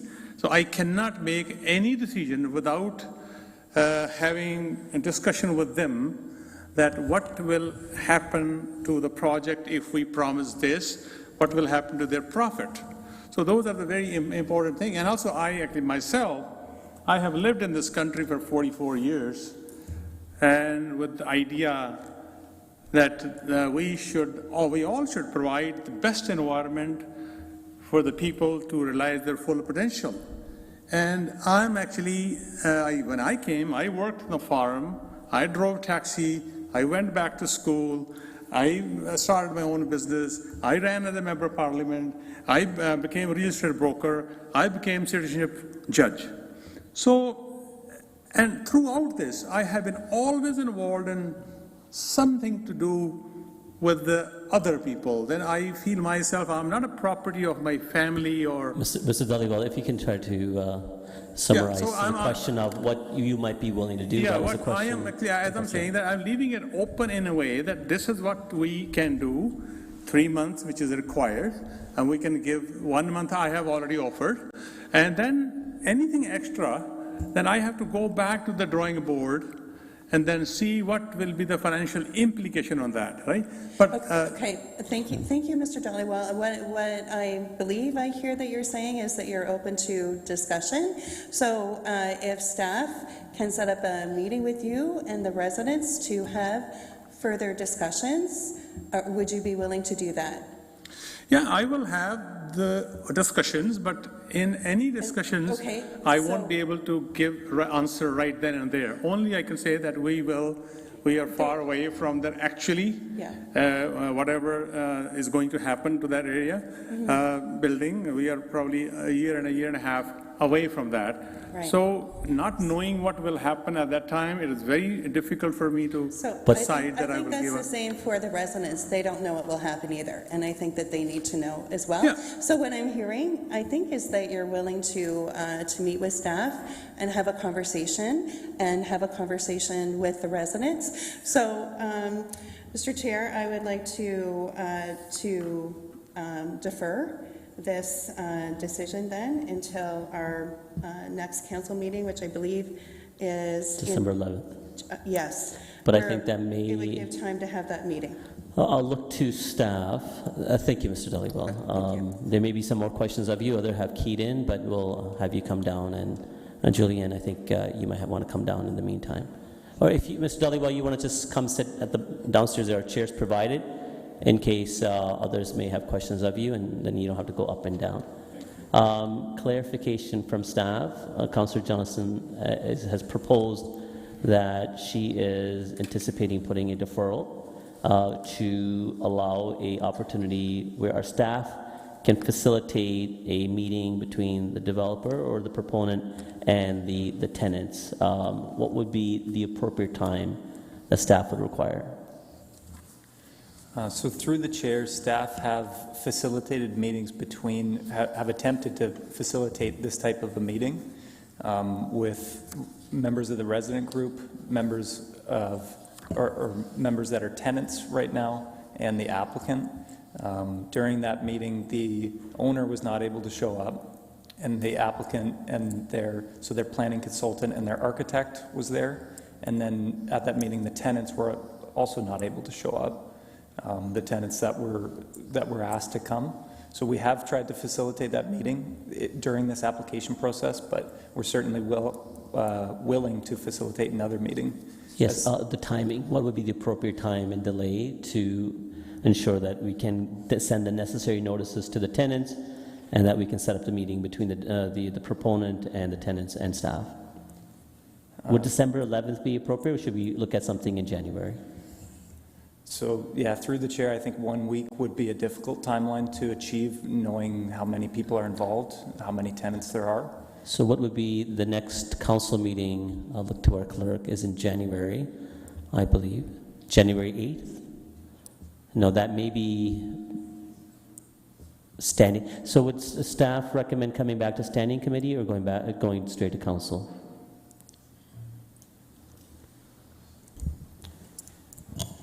Through you, Mr. Chair, we're in your hands on that. I will note that January 8th Standing Committee, that is the first day after the winter break, so it's usually the first day back to school, and it usually is a busy evening for people. So we could come back then, or otherwise we would be able to return on January 22nd, which is a council meeting. Okay, I think January 22nd may be better, because I think at this point we're not sure as to how the January 8th meeting, if it's going to proceed or not. So that's January 22nd is the deferral motion that you would want to put forward? Yes. Okay. Or did you have any more questions of the applicant? Okay. We have a few other questions.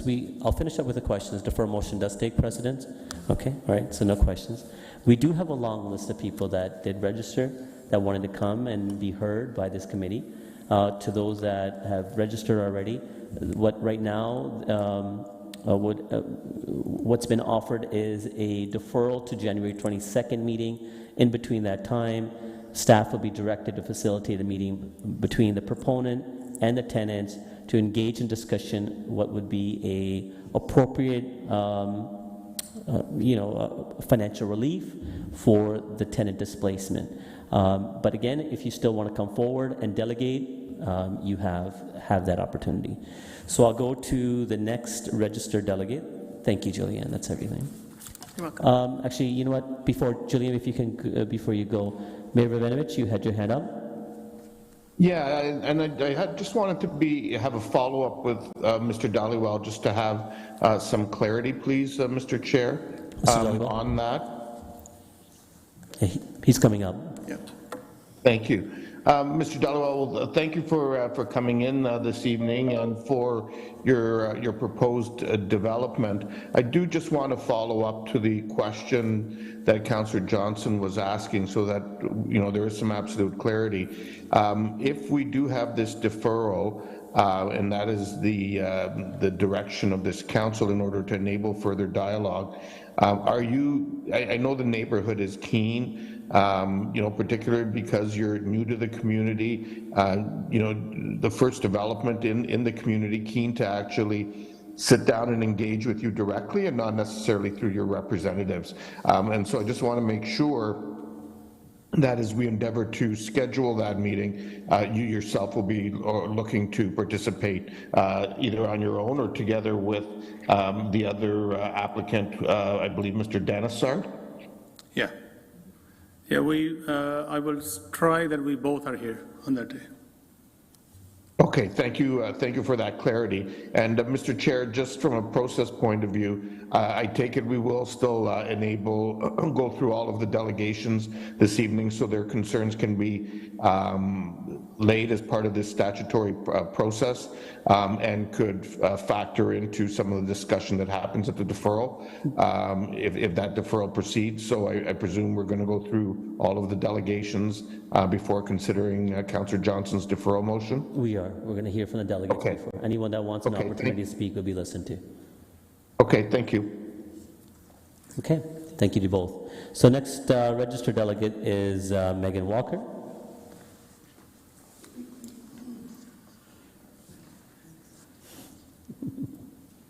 Thank you for following the guidelines of waving hands. Thank you. Megan, you have 5 minutes to make your presentation, whenever you're ready.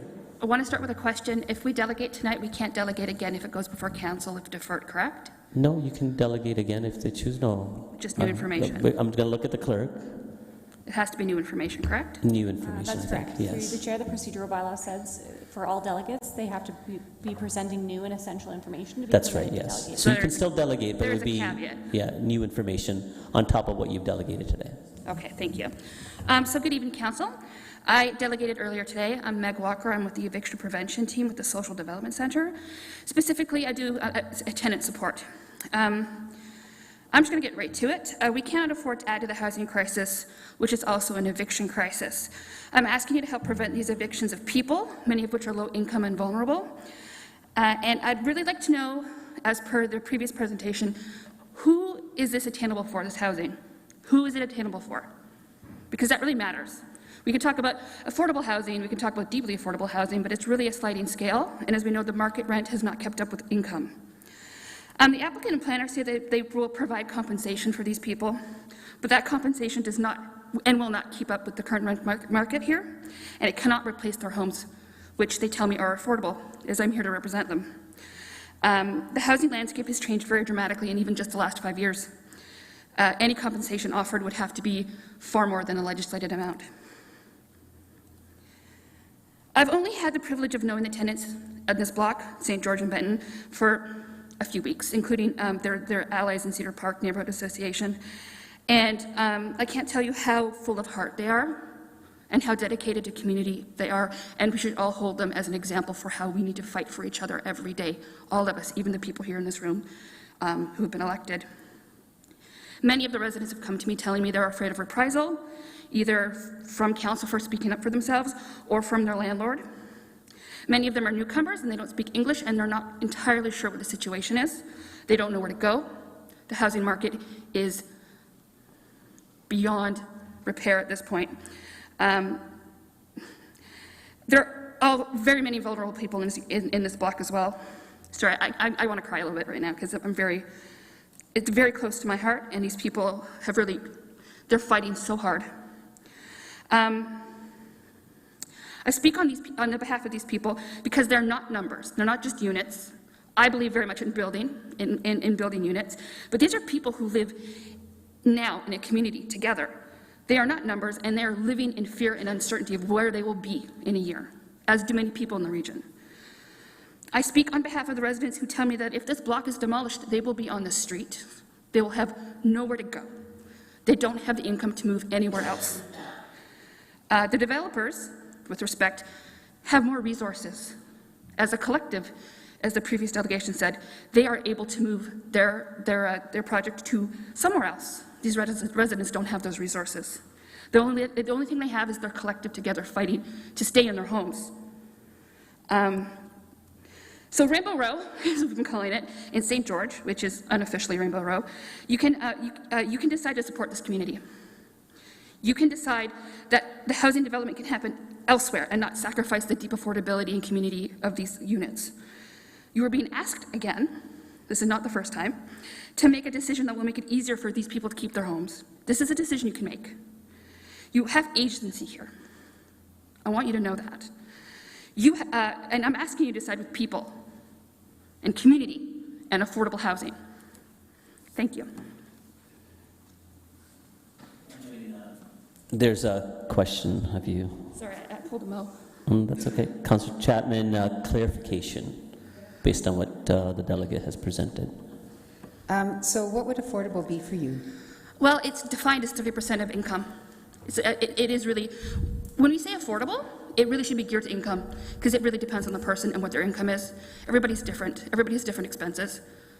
So, I mean, I think, yeah, 30% at the most, because there are other things that are also ridiculously expensive. Cost of living is absurdly outsized right now. We can't afford to buy groceries. We can't afford to live. So, again, geared to income, geared to need. Okay. Thank you. You also mentioned compensation. I just Yes. wonder if you could tell me what would be adequate. So right now, the owner would be required to give them 3 months of the current market rent, current rent that they're paying. So say if a unit is paying $800 in rent a month, they'd have to give 3 months of that. So it's based on their current rent, not current market rent. And that is not enough. Okay, thank you. Thank you.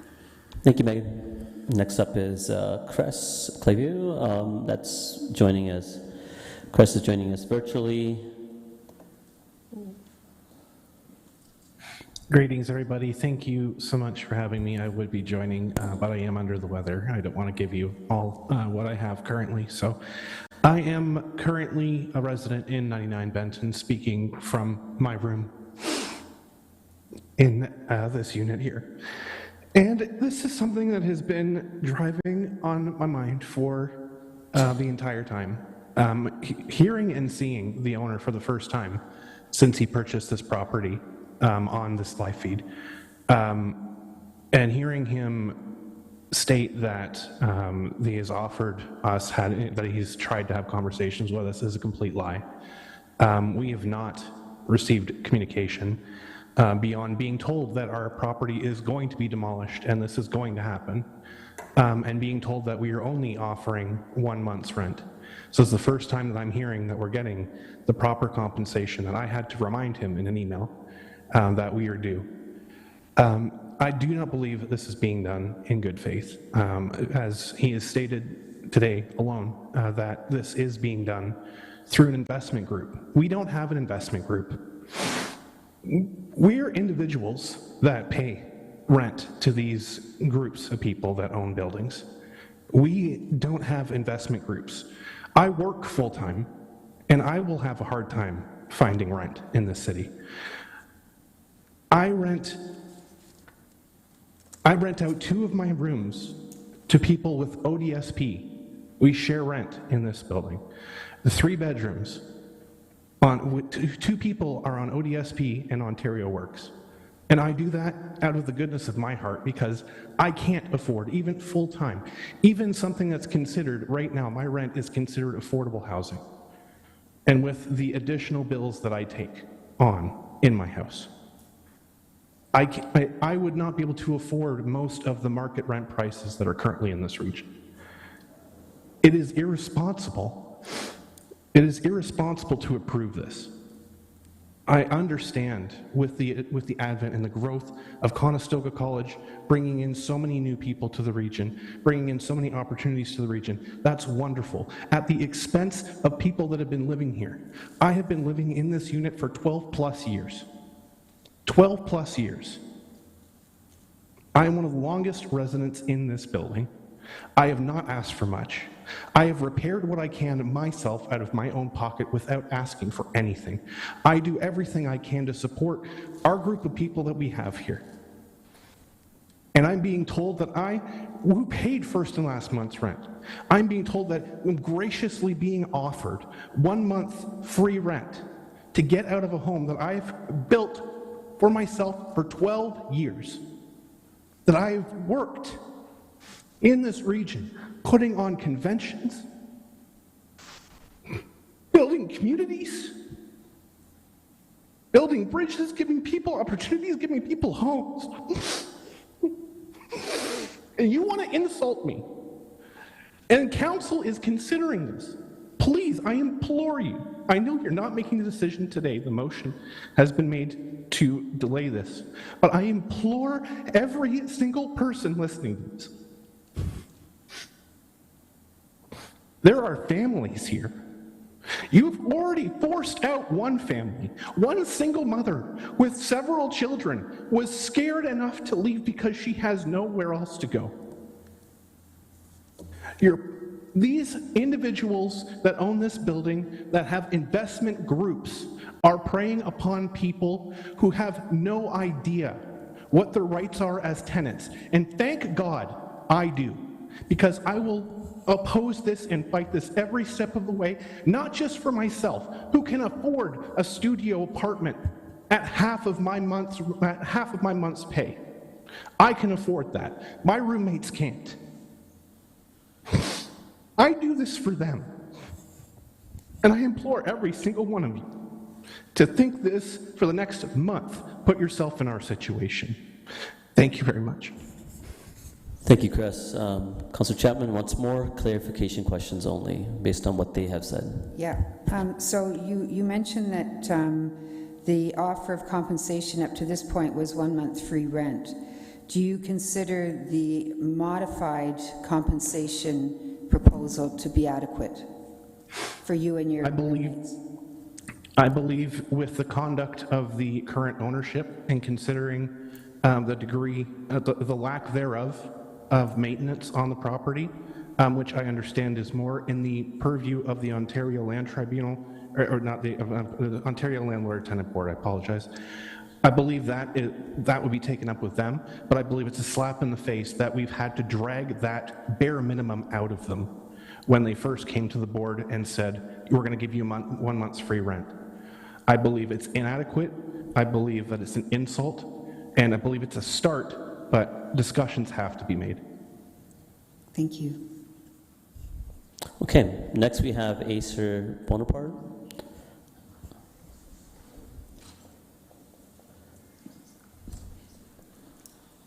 Acer, you're probably aware of this. You have 5 minutes. Yep.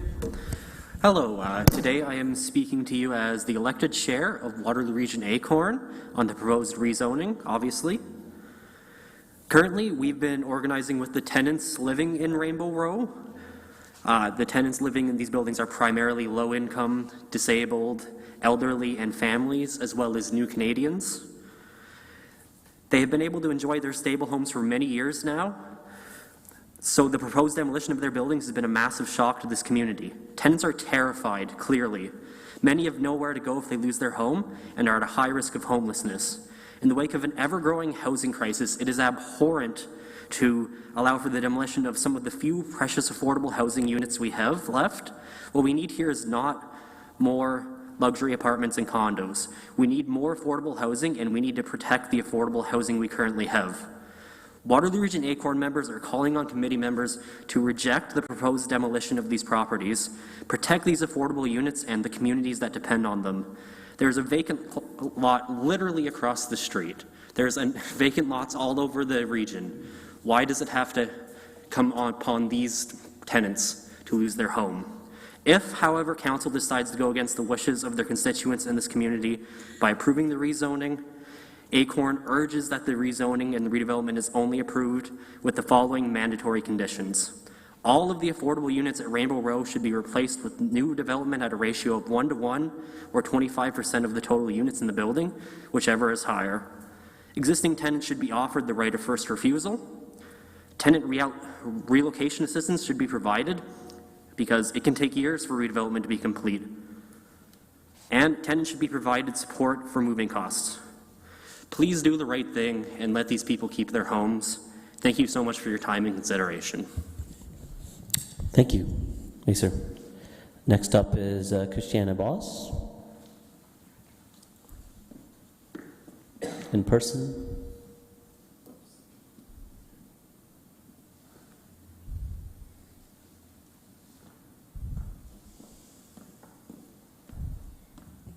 Hi, welcome. You have 5 minutes to present. I am Christiane Boss, and If you can just come closer to the mic. Yeah, thank you. Yeah, perfect. I am Christiane Boss, and I have lived in the Cedar Hills since the mid-70s, and I am very worried about what could happen to the tenant. So I please that do not approve this project until the tenants are protected. That's my plea. Thank you. Okay. Thank you very much, Christiana. Next is John Bergen.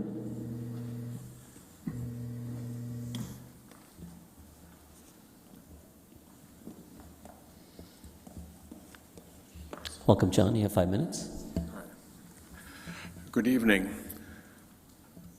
This is referred to as Ideal Corporation. And the question I would just ask you, is this ideal for Kitchener? Is this ideal for our neighborhood? And is this ideal for the tenants? And I think we have to agree that it probably isn't. I think much more has to be done before this gets approved. That's as simple as that. Thank you. Thank you, John. Next up is Ryan Murdoch.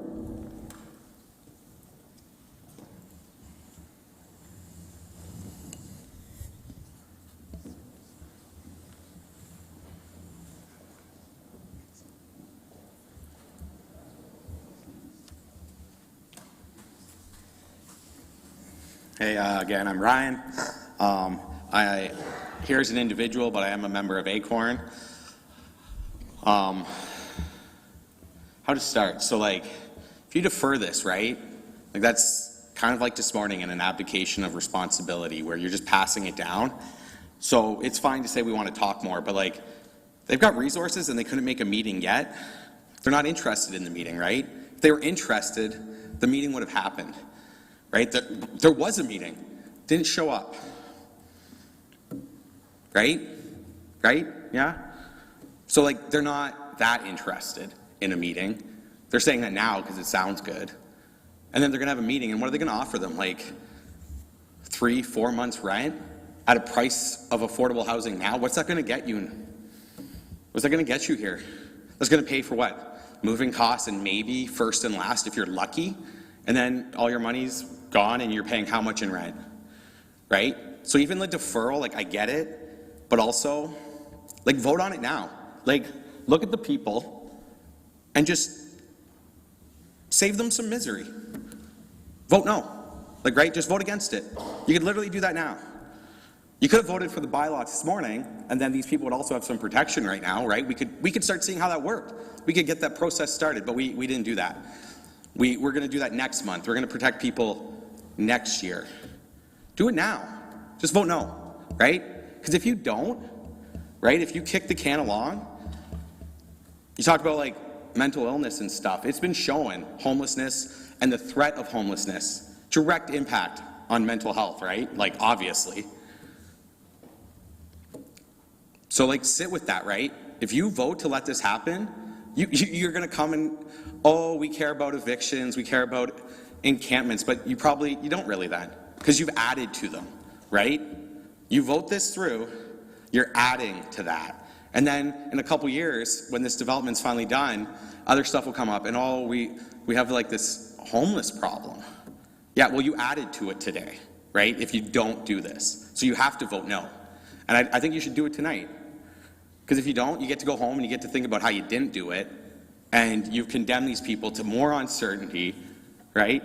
And are we all going to be able to show up the next time? It's not that easy. Right? This isn't our job. We don't have paid people. We have us, we have our community, we have ourselves. And yeah. So anyways, and I'm also going to save a lot because I'm going to be back if I can. I'll book time off. So, because that's an insane rule too, that you can only deputate with, like, new info. So I'm going to keep some stuff in my back pocket. But, like, just do the right thing and vote no tonight and start saving some people some grief. Like, please. Anyways, yeah. Thank you, Ryan. Oh, before you go, Mayor Rabinovich had a clarification question. Your mic's off. All right, thank you, Chair Singh. And it's really a clarification question for staff on something that was stated pertaining to the rental bylaw that we were dealing with this morning. And so I'm just wondering if staff can clarify. It's my understanding that when new legislation or new bylaw like is being proposed this morning and council considered and did in fact approve, applications only after that bylaw is approved can be considered under the legislation of that bylaw. In other words, it can't apply retroactively. Can staff just confirm that? Because I think it's important that delegations have the correct information for their consideration. Thank you, Mr. Chair. Mr. Stevenson. Thank you. Through the chair to the mayor, that is correct. Once council passes a rental replacement bylaw, it would be in effect for all applications. Council may recall this morning we were recommending not to phase it in, that as soon as the bylaw is passed, it would be in place effective immediately for all new applications. So we've made a commitment to deliver that bylaw for your consideration in Q1 of next year. Okay, thank you. For the record, though, you've still abdicated responsibility this morning. Right, you've delegated, and again, you will have the opportunity to come back. Yeah, you gave him a few extra moments, right? Just... No, I know. I'm just saying you'll have an opportunity to come back again. We just want to go through. You gave him extra time, right? You gave some people. Okay. Next up is Sam Shakes. My apologies if I butchered your last name. You have 5 minutes. I love urban density. So cities like New York, London, Paris, they thrive because of that density. Their metropolis is because of it. And Kitchener is getting there. Kitchener is a jewel of Canadian cities with walkability, with transit, with a thriving culture. And it got there because of density. So you would think that I would love this development. Sure, it has to take out 13 homes, but it builds 96 more. We're getting about 83. But then I think, when I look at this plan, many of these units are 2 bedrooms. If they were 1 bedroom, we could fit even more.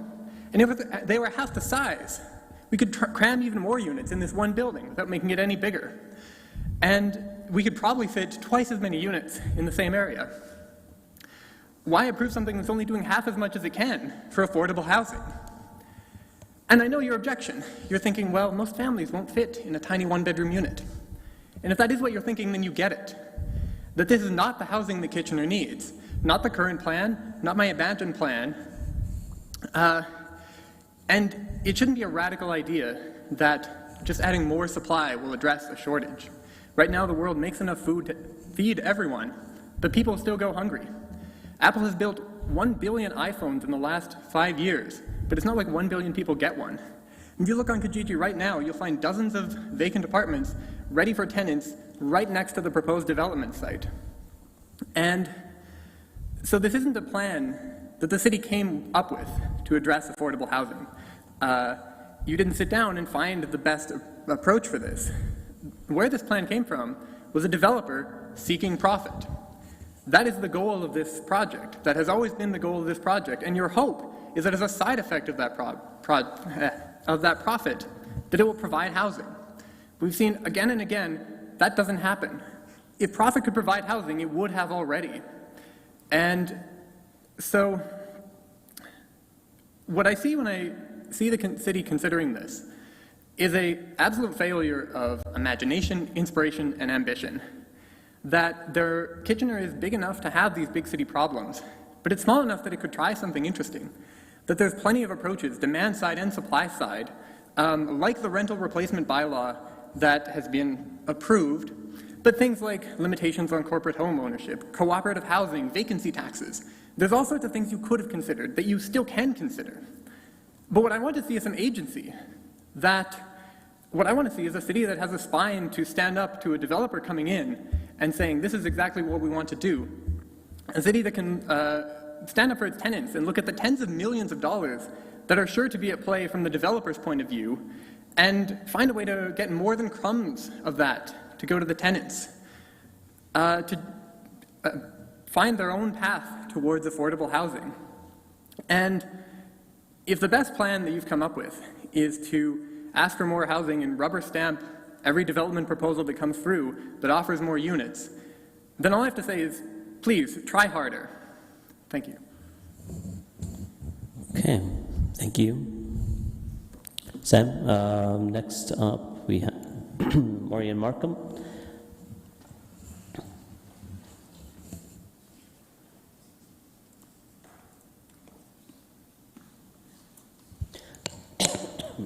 Hi, thank you for having me again. I'm Mo Markham.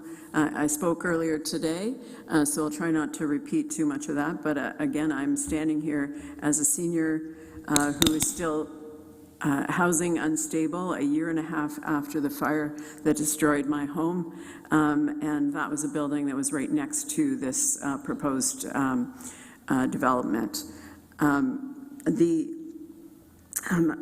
I just want to, in terms of the compensation that's being offered, I want people to really think about that.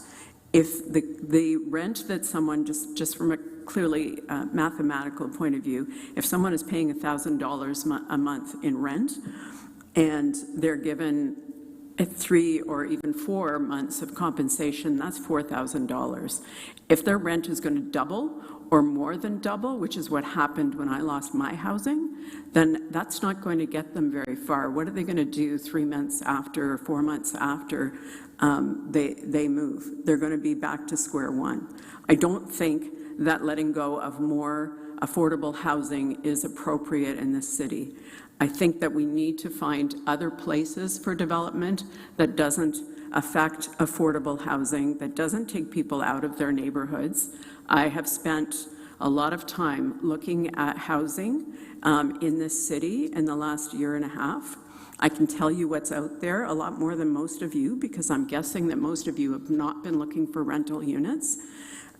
What we need in this city is not more high-rises with for-profit housing.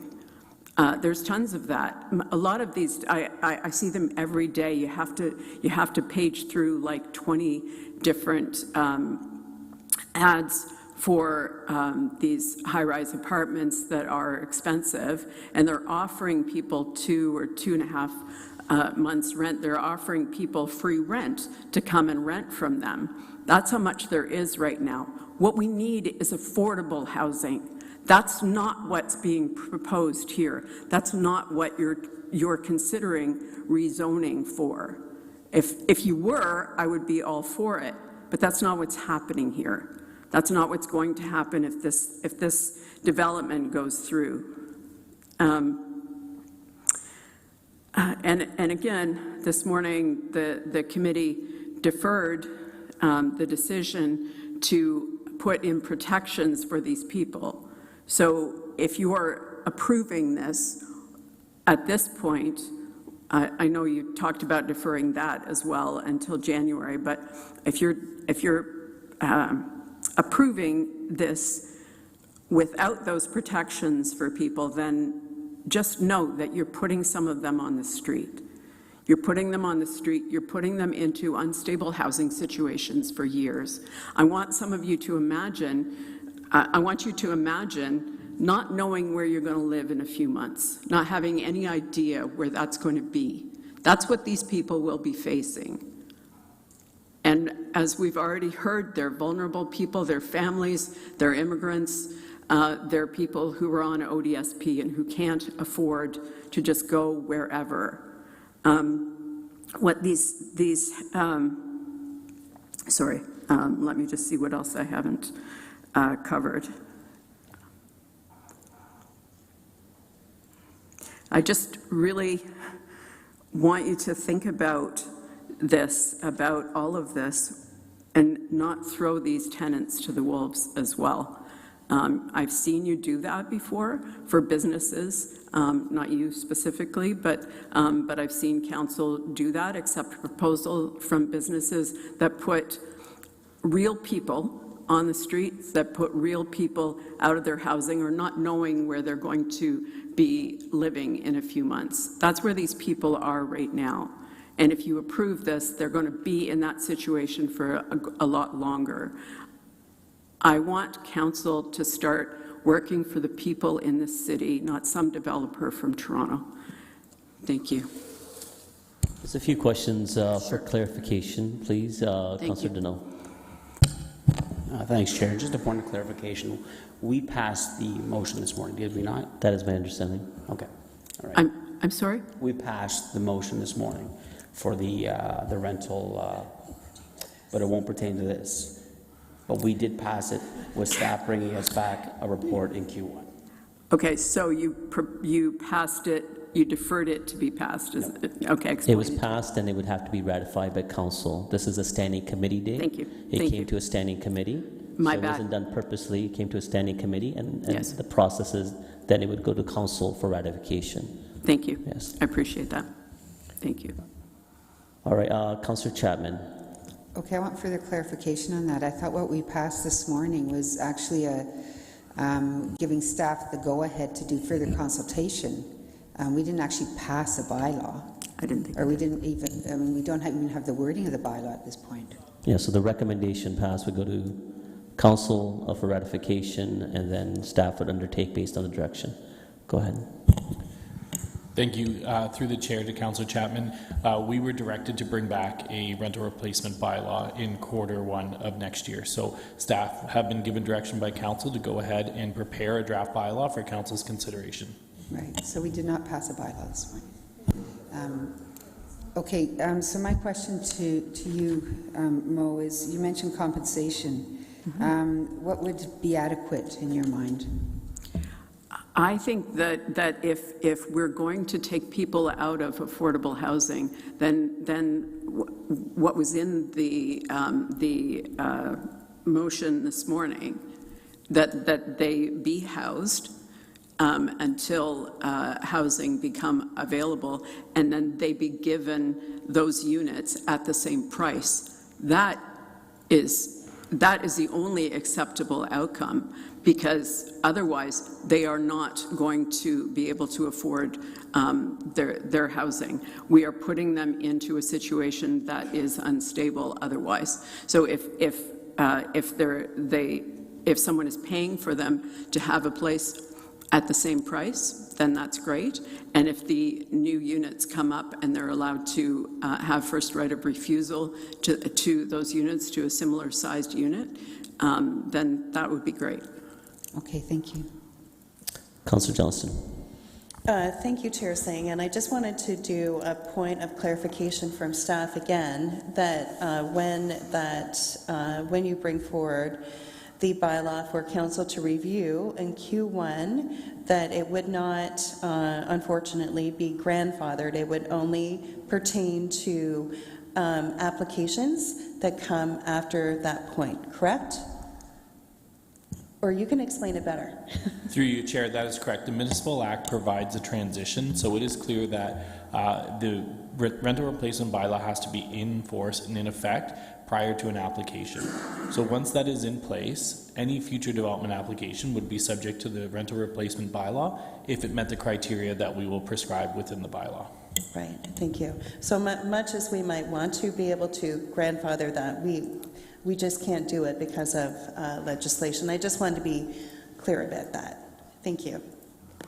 So can I ask for clarification on that piece? So what you're saying is, if you approve this before the other thing has been approved, the other motion, then these people are not going to be getting that assistance. Is that correct? This application? I think staff, if it comes directly from staff, it may be advisable. Go ahead. Yes, this would be classified as a current application. It's already been deemed complete and is in process. Therefore, we can't apply any bylaw to an application in process. Only new applications would be subject to the rental replacement bylaw once it's in effect.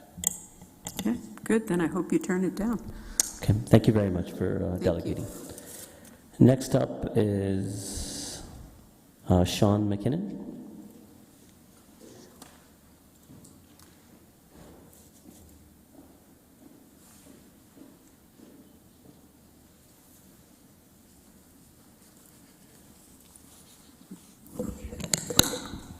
Hello all, thank you for hearing me. I live on the property in question. I know, I see some tired faces out here. I know a lot of you have got to be frustrated how late this is going. But I heard the term housing crisis. Yes, we are in a housing crisis. So, what did we think was going to happen if there's a proposal to tear down affordable housing? This is what you're going to get, right? So we shouldn't be surprised at that. I've also heard a lot about this rental replacement. To be honest, I don't care about that. That doesn't help us at all. First off, the new development won't accommodate families, so they're out of luck anyway. Second of all, how long is it going to take to build? What happens if he runs out of money before then? But I myself, I'm not opposed to development. Not opposed to Mississauga developer. Yes, please come in, develop our city. We're just asking that the development not involve taking away our home. In the presentation that the planning group showed, sorry if I didn't use the right term, they neglected to mention that this property sits between one moderately sized vacant lot and one very big vacant lot. Okay? Why are you taking this one away? I understand you want to increase the housing supply, and I get that.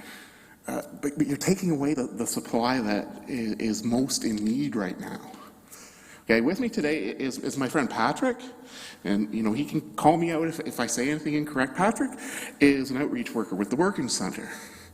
He is on the front lines every day at the encampments. And he would, but we want to keep it brief, speak to the change in homelessness in the last 12 months this year.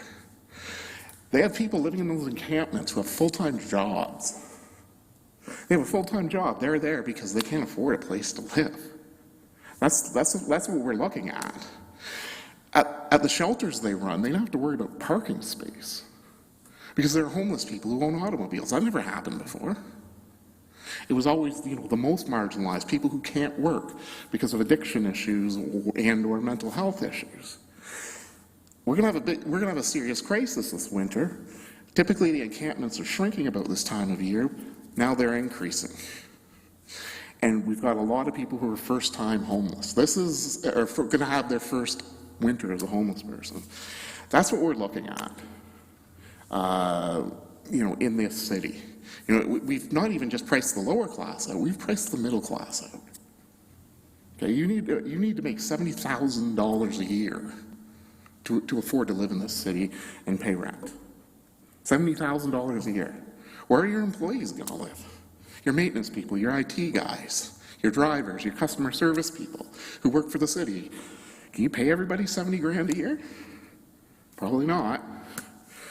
Our main goal then is we would like the developer to build elsewhere.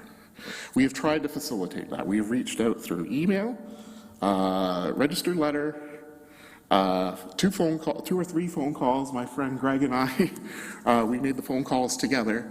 We've even offered to help them find, a vacant lot or a lot with an abandoned building that would be better. We've also looked into finding a nonprofit or the regional government to potentially purchase the property from them. So we're even looking for buyers so that they can run it as a nonprofit. This is what we're trying to do, and this is what we would like. Mayor Vervanovich was kind enough to meet with us one morning, and we asked him, maybe you could reach out to the developer and say, hey, maybe somewhere else. And that's, I think, for most of us, what we would like to see is just, build, baby, build. Absolutely, we need it. But just don't take away. That's all. Thank you. Sean, very quickly, a clarification question. You said you've engaged with the Regional Waterloo. Have they expressed a willingness to purchase? I would have to defer to Greg, who will be speaking later on that. Well, perhaps that's something if, they've made a commitment. There was one nonprofit that did, yes. But I don't think we've had anything committal with the region yet. Okay, well, there's going to be an opportunity for the group to meet with the developer, and that's something, information that you can bring in at that time to them. Absolutely, and like I said, Greg will be speaking. Are you speaking? No, he won't be. Okay, well, we can bring it with us as well. Thank you. Thank you, Sean. All right. All right, next we have Lynn Intini.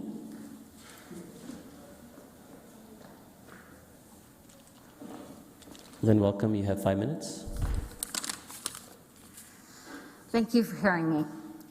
Under other circumstances, I would be very much in favor of increased density and mixed-use residential, even in my front yard, because I've lived it. I'm not speaking only about this particular development.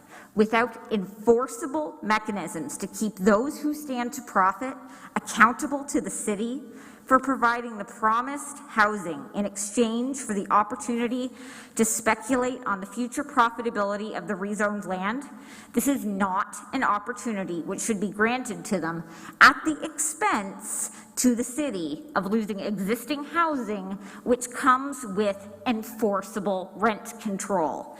Because as you all well know, any unit built after November 2018 as a new unit doesn't have rent control.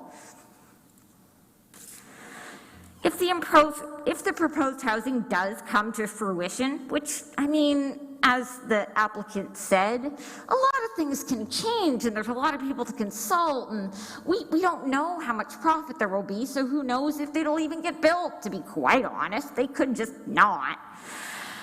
If it happens on an agreed upon proposed timeline, I still question whether it'll provide real value to the city.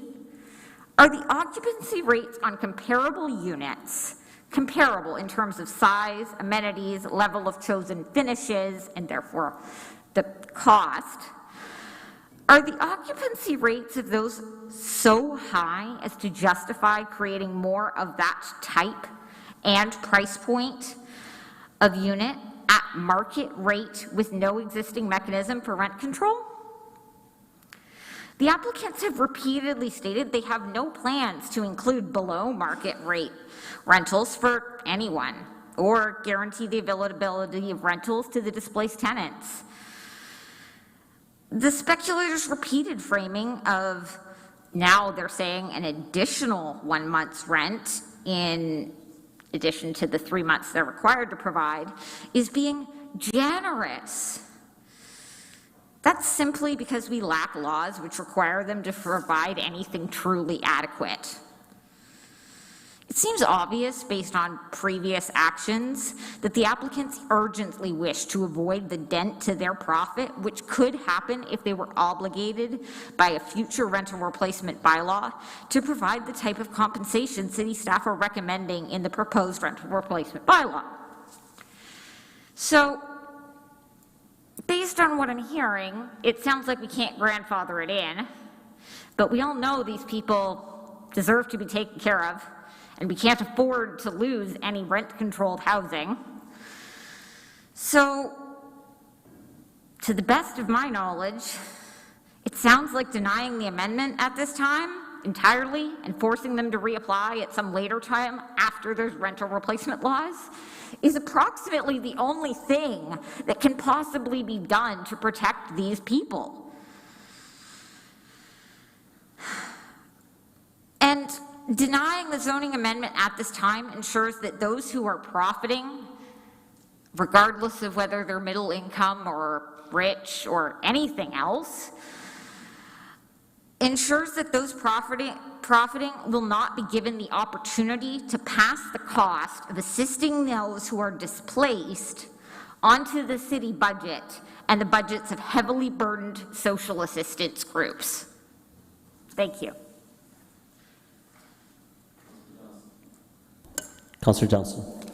Yeah, thank you, Chair Singh. Can we just do a clarification in terms of what we moved earlier for the deferral? That the goal is to have the applicant meet with staff to confirm what they're able to do. That will then come back to council so we can then make a better decision. But truly, it is so that that conversation happens, and then council will be better educated and informed as to what our next steps will be. I think you summarized it. Yeah, thank you. Thank you. Okay. I also hope council understands that I've made time in my schedule to appear, and I hope you'll reconsider everything that's been said today when you're having that meeting, because not all of us can reschedule. Thank you. No, I think what Councillor Johnson was saying is that we are trying to implore on the developer I hope to so. meet with the tenants to find reasonable steps that could be a middle ground towards displacement. We don't know what that conversation is. We just want to make sure that conversation gets had. And then it would come back to council after that facilitated meeting, and then we could decide as to the next steps. I also remember from other council meetings when you yourself have implored developers to consider including affordable, whatever that means, rentals. And council has had no ability to actually require that. All you can do is implore. I'm saying the only way to ensure that that actually happens is to say no. Yeah, and you know, on that, because you made that comment, I implored, and one of the development applications, they reduced, or they made 10 of those units, which would not have been technically within the classification of affordable housing, and they made that 30% 30% of income. So sometimes when we ask and we allow opportunity, and that's what we're hoping, that something positive comes out of it. And I appreciate your efforts. Yeah. Thank you. Just saying it, sometimes there isn't a way to actually ensure it does happen. Okay. And that's what I worry about. Okay, all right. Thank you for your delegation. Next we have Jane Artel.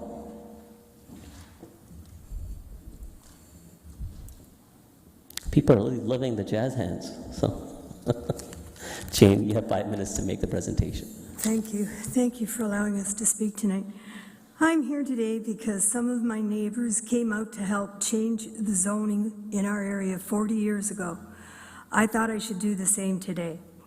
You need to reject the rezoning of 9399 Benton and St. George, or 3943 St. George. It's because the city did change the zoning back then.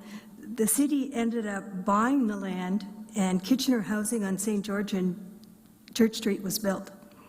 At that time, my husband and I were superintendents to 5 houses on St. George and 3 on Peter. The owner had been buying up all adjacent properties and not doing any repairs outside so that she could sell this to a developer.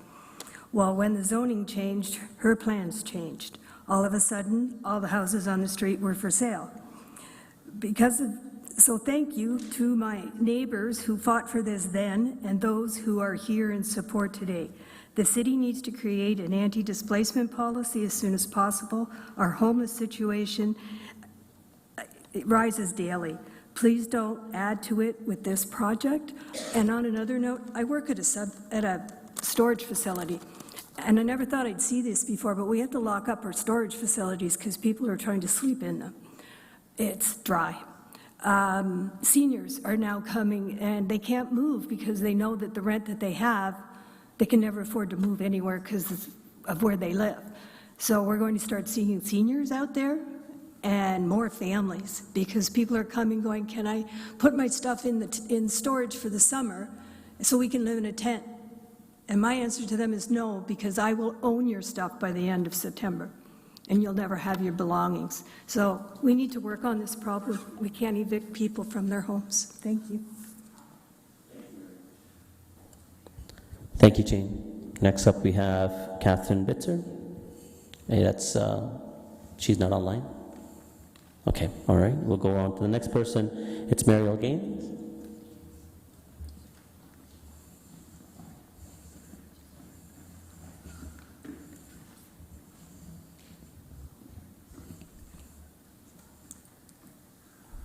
Hello. Welcome.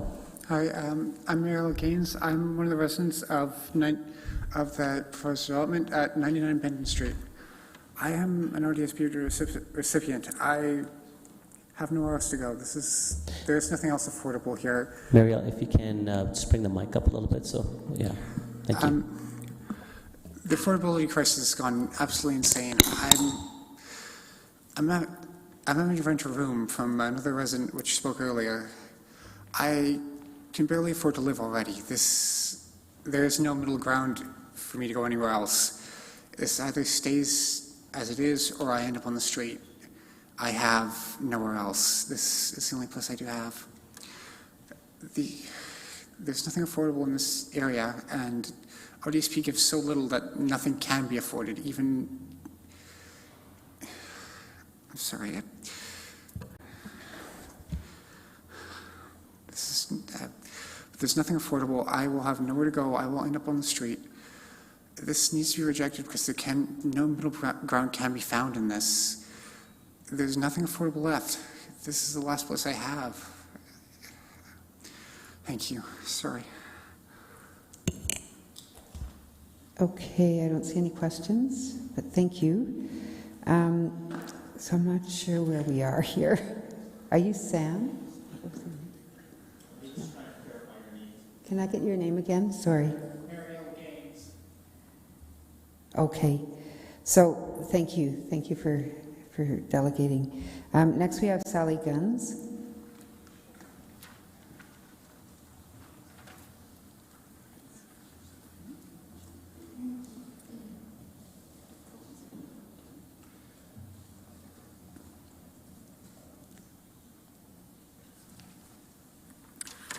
Thank you very much. I'm afraid I come to you a little confused in the same way as some other people. I'm part of the community group that has been working on this and has attended every meeting that we've attempted to have with the owners that haven't happened. I've tried to call. I've supported those who have. I'm really concerned about the clarification we've had this evening about this deferral, the rent replacement bylaw having no relevance to this particular project, because we were actually advised by one of the staff that that was not the case, that it, as long as it was in place before the sort of actual plan submission stage, it would apply. And so I think those of us who were in attendance with that meeting are now very confused, because clearly it doesn't, which makes more sense, you know, in terms of grandfathering. But it makes it especially concerning about this project, because as you can see, this is going to be deadly for people.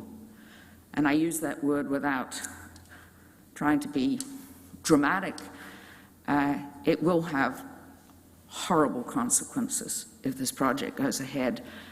And having listened to the presentation by the owner and known the attempts that we have made, I've made calls after calls to his place of work to try and connect with him. I have no faith, although we'll wait and see, that anything's going to come out of this that will actually help these people, because what they need is replacement housing. You know, a bit of money isn't going to help them. And so I want to tell you a story, because I want to tell you what happened in our community in the 80s, and Jane was alluding to it. In the 80s, we had a project proposed that came from an out-of-town developer that was just a great big tower that was going to be right in the middle of a block. And it was going to have, without going into the details, very negative consequences for the community, for the city. But at that time, there was no legal way of stopping it.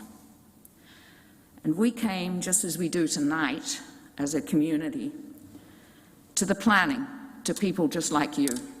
And the chair of planning, I remember he was a lawyer.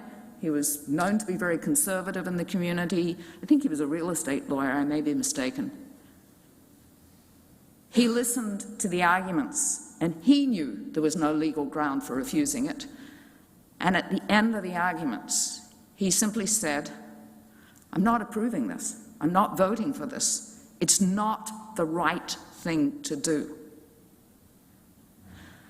The other councillors agreed, and at City Council, no doubt chaired by Mayor Don Cardillo, whose plaque I was just looking at earlier this evening, Council rejected the project with no legal support, but simply because it was the right thing to do.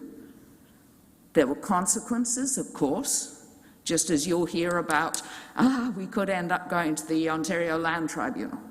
That's costly for these guys, the same as the city. There were consequences that resulted in the city negotiating with the owner, and out of that came the Kitchener Housing Project that was completed, I believe, in 1990, And I have the figures of how many people have lived in that project since that time. Since that time, there were 36 apartments and 6 three-bedroom townhouses built. They've been continuously rented at low-cost rents. At any one time, I gather there are approximately 65 people, including families with children, living there. These people are valuable members of our community. They may be some of them here tonight. There's been no negative impact for anyone, and it was all because the chair of planning sat there. I remember him sitting back in his chair and simply saying, "We will not do this. It's the wrong thing to do." It could be that when we meet again, this owner will have come up with proposals that meet everyone's satisfaction. But unless they include providing housing at affordable rents, genuinely affordable rents, and providing for the interim, just as the bylaw will, it's of no use to these people, and you can see the consequences. I mean, I agree with the sentiment mentioned that really the best thing to do is to reject it now, so these people don't sweat anymore, but probably you're not going to do that. But I have to say I'm really concerned because I came in thinking that bylaw, as long as it was passed soon, would apply, and clearly it won't.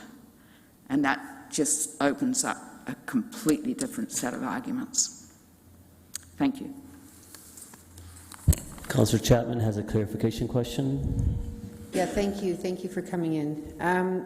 I just wondered, you mentioned that you would support voting on this tonight rather than deferring it. Is that what you're saying?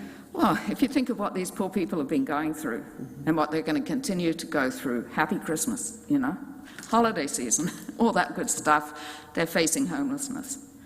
Yeah, of course I would, but maybe this guy should have a chance. Well, that was my second question. Do you see virtue in holding this discussion with the developer? Sorry, I missed that because of the coughing. So. Yeah, do you see virtue in holding a discussion with the developer and staff in the community?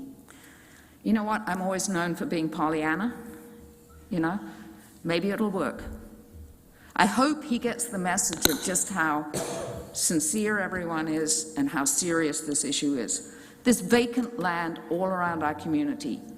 Greg will tell you there are proposals that could be presented to him that would meet everybody's needs, but he won't talk. I mean, he hasn't talked. Maybe he will talk. But it's not going to be about my investors who are taxi drivers, etc. I mean, there are lots of ways of investing your money, and it doesn't have to be in this property. Okay, thank you. Okay, our last delegate is Catherine Bitzer. I believe Catherine has joined us back on Zoom.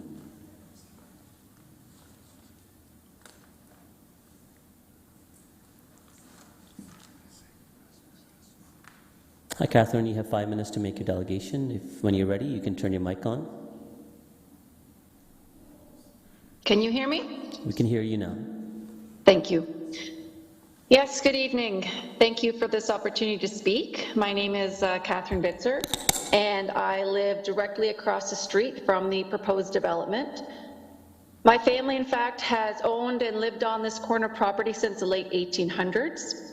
And I personally have chosen to live and work in downtown Kitchener, raise my family here, and I've invested significantly into this community and my neighborhood over the years. My family has worked hard to preserve built heritage resources and green space within downtown Kitchener. I'm here to share my concerns about the proposed development at the corner of Benton and St. George Streets. First, and most importantly, I am concerned about the families and individuals who are living in the existing buildings that under the current proposal would be torn down in favor of a tower with 1 or 2 bedroom units. Obviously concerned about where these families would go, and as many delegates have spoken before me about the affordable housing crisis that we are all in and the challenges that it presents to people. I'm also concerned that there don't seem to be any proposed affordable units in this new build. Again, this is the kind of housing that we need, not more profit-driven units. Now, as I mentioned, other delegates have spoken to these points, and so I would like to spend my time addressing the applications to amend the official plan and the zoning bylaw. First, the design and height of the proposed building is completely out of character with the existing neighborhood. There's no transition from the proposed 12-story tower to the neighboring houses. And so I would like this committee to consider how this proposed development is appropriate and massing in scale, and how is it compatible with the built form and community character of the existing neighborhood.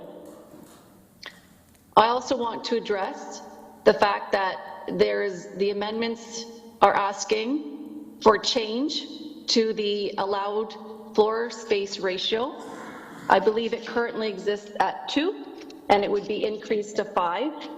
And I have concerns about this.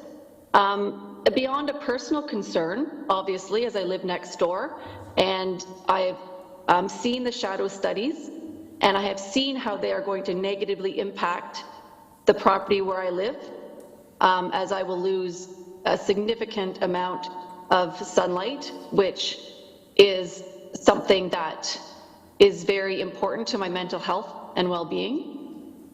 But in the secondary planning process, which involved members of the community, planning staff, other city staff likely, they came to a conclusion that the best height for this corner would be capped at 25 meters.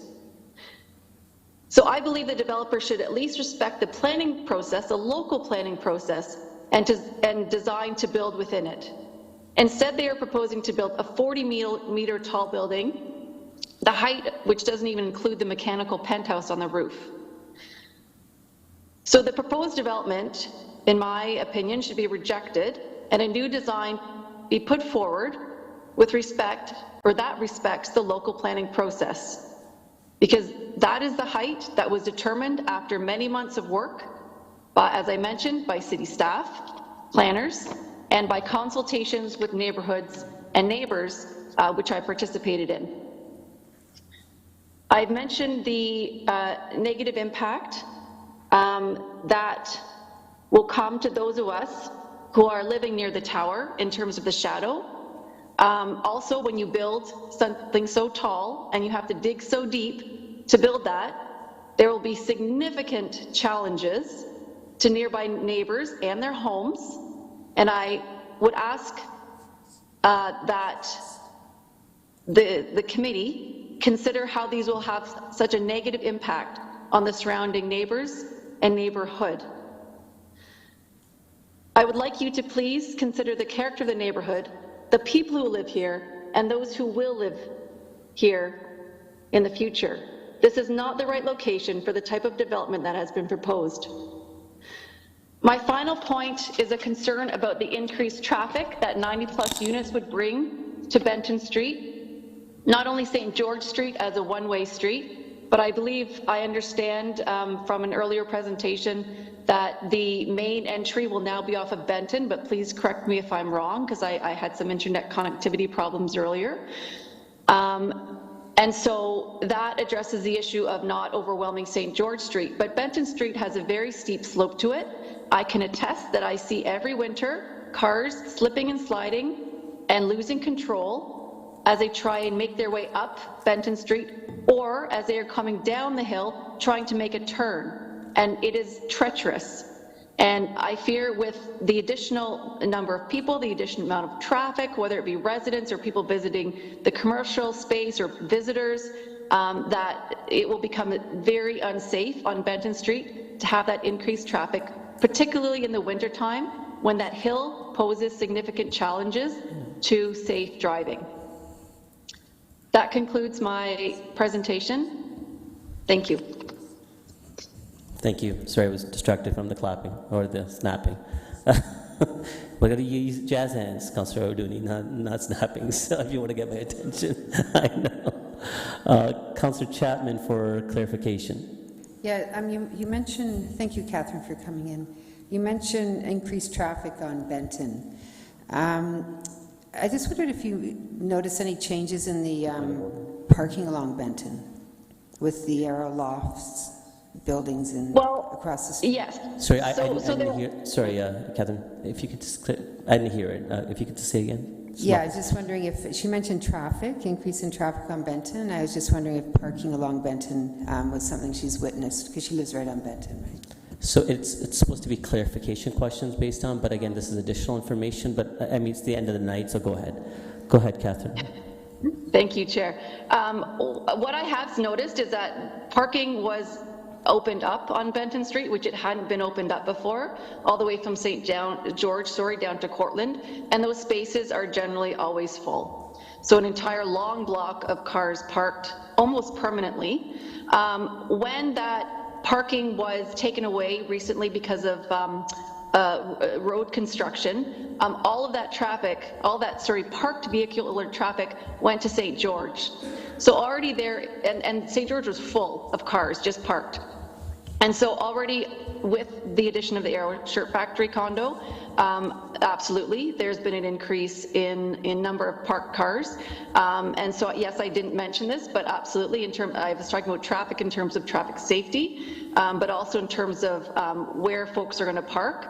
That is another major concern, because Arrow has certainly caused an increased number of parked vehicles on the side streets and on Benton Street. And that's only going to continue. That trend is only going to continue, except there's at this point really nowhere for them to go, and except for constantly clogging up all the side streets with extra parked cars. Okay, thank you. Okay, that's all the questions of clarification. Thank you, Catherine, for presenting. So this brings it back to the committee. That's all the registered delegations. So, Councillor Johnson, you have suggested that you want to put forward a deferral to the January 22nd council meeting. If you can key in. Yes, thank you, Councillor Singh, and thank you to all the delegates tonight. Your time. Sorry, go ahead. You can. Councillor Deneau was trying to ask if you can comment on the deferral. The comment is related to the timing. Okay. Yeah. Okay. Yes. I just wanted to thank everyone for delegating tonight. It was a very good learning experience for us tonight, and I appreciate hearing from everyone. And the reason why I wanted to put forward the deferral is that we only have so many tools that we can work with, and one of those is to ensure that our staff meets with the applicant and that we're able to get information from them about next steps for the community here. And I know someone had mentioned that they are hopeful and look at the world from a Pollyanna vision. I like to do that too, and this is what we can do. This is a step forward, and I'm hoping that council will support me in that tonight. Thank you. Okay, Mayor Voinovich, on if you want to comment on the deferral on timing. Yes, so I will be supporting the deferral. I think the proposed timing is reasonable. I think we heard from staff that trying to achieve something in time for next week's council meeting is not reasonable or meaningful in this point in time. And while I recognize that there were some differences of opinion from the delegations, and I too want to thank all of the delegations for taking time to present this evening and share their viewpoints with us. There does seem to be a desire to have meaningful dialogue with the proponent. We heard Mr. Dhaliwal commit to his participation, and ideally that of his partner, Mr. Donisar, later today. And I know from the meeting I had with the neighborhood, this is something that they've been trying to see achieved for some time, and so the proposed deferral with its timing will allow that to happen. And I would encourage them to take to heart all of the points that have been made this evening and have meaningful dialogue in that regard. Thank you. Thank you, Mr. Mayor. I don't see anyone else. I'll just quickly add my comments. Again, I agree with you that a short timeline like December the 11th would not have been ample time. We want this not just to be an empty gesture, just a small delay, and then for us to proceed on our decision. We really, I think, as a collective, want to see some meaningful movement. And from the meeting till January 22nd, I think although, as the proponent has put forward, it may not be a single person's decision, that it may be a collective investors, and that's okay. That's how development happens, and that's all right. But I think the time being given for staff to facilitate the meeting is sufficient for you to have those fulsome conversations with your group and think of something that will be meaningful, that will satisfy some of the concerns that were raised today. And so issues about displacement are better handled than what has been currently proposed. So with that, the motion to defer to January 22nd meeting, all those in favor and opposed? And that carries. Oh, staff, yes. Councillor Singh, I wonder if it would be possible, we have email addresses of people who delegated this evening and who have normally communicated with us on this file, but if there are people who haven't communicated by email, Mr. Schneider is going to be collecting email addresses so we can canvass for a meeting. Okay, so this would be for those in attendance who are perhaps have delegated that are current residents in where the proposed development application is for. Please, if you can give your contact info to Mr. Schneider so that you can be contacted when the meeting, and it'll help for them to facilitate the meeting. Thank you. And so once more, this will come back to January 22nd. Yes. Yeah, can I just request that the meeting be in person? Thank you. Okay. No one else? Going once? No. All right. We've already taken a vote on it, so I will go on to the next item. Thank you for everyone that's delegated, and again, this will be deferred to the January 22nd meeting. Okay, so item 5.5 for annual zoning bylaw update. Garrett Stevenson, Mr. Stevenson, you will be presenting first. Whenever you're ready. Thank you, Chair Singh. I don't have a PowerPoint presentation tonight, just a little bit of an oral update quickly. Council will recall that we do an annual update to our zoning bylaw as part of our administrative application of the zoning bylaw. As issues arrive, where there's issues that where further clarity is needed, we take an opportunity once a year to update our zoning bylaw. Since Council approved the Crosby zoning bylaw, we've amended it by adding in additional lands, and we haven't had an annual update or previously known as a housekeeping update for a few years. So this will satisfy some compliance issues that we do have. The amendments this evening are quite minor.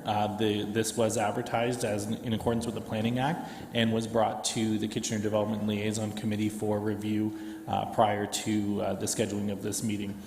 Tonight, we're just asking that implementation sections for the failure to comply would be consistent across both bylaws, some definition changes, changing some accessory building, regulations due to the change in size of a building permit requirement for a minimum size building, some steps and access ramp clarification, as well as 2 clarifications. So Council will recall that we are seeing more applications dedicate land as part of parkland dedication rather than cash in lieu. We're providing clarity in our bylaw that should you dedicate land as parkland with your development application, that you are not penalized in terms of having the regulations apply on the post-dedication land. So there would be no financial gain to a cash in lieu over a land dedication, and the same is true for street widening. So these are largely clarifications and updates to the zoning bylaw and have been consistent with how we're applying it, and this will just ensure that there's consistency in the application moving forward. Okay, thank you. Councillor Davey, I think you raised your hand first. Go ahead. Yes, thank you. No questions. I'll move the recommendation, but I also have an amendment that I forwarded to the clerk that I'd like to put forward with respect to a property that was, we sort of missed it, I guess you could say, when we were dealing with Crosby originally. Staff is aware of the amendment. Okay. Thank you. And that's before the committee. Councillor Chapman, questions of staff? Yeah, I just wanted a bit of some clarification on 2.1.4, the failure to comply, because it sounds like, so if you don't comply, well, we'll let you comply anyway.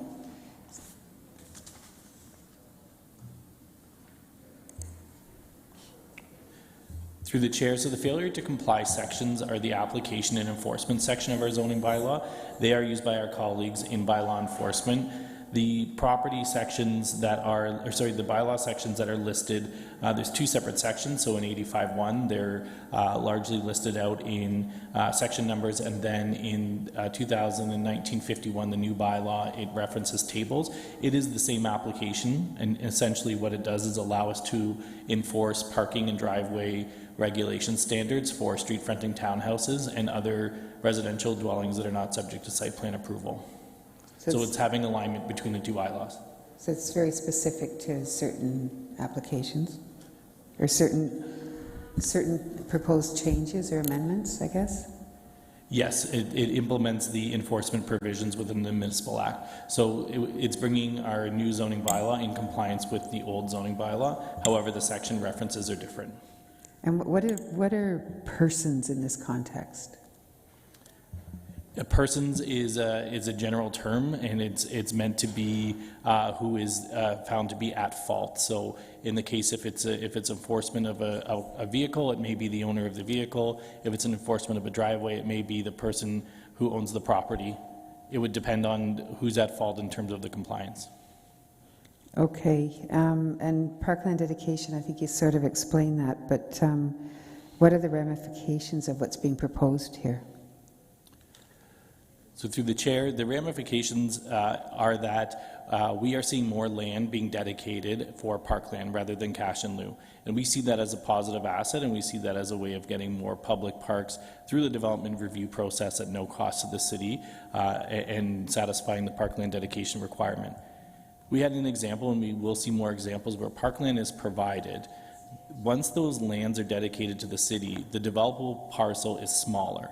And where regulations are based on the developable portion, there's actually a financial disincentive because the floor space ratio or other regulations would apply to the smaller parcel. We have always treated road widenings the opposite way, where you get the benefit of the land before you dedicate it to the city. So this is simply just employing that same methodology so that there's no financial penalty or no zoning penalty if you were to dedicate land so that we could establish a public park rather than pay cash in lieu. Okay, thank you. Okay, with that and the amendment that's before us, I'll take a mover for the recommendation. Councillor Johnston with the recommendation first, the amendment first. All those in favor? Opposed? And that carries. And then with the amended motion, all those in favor? Opposed? And that also carries. Okay, can I get a mover to adjourn? Councillor Chapman, all those in favor? Opposed? Thank you. And thank you for staff. It's been a long night.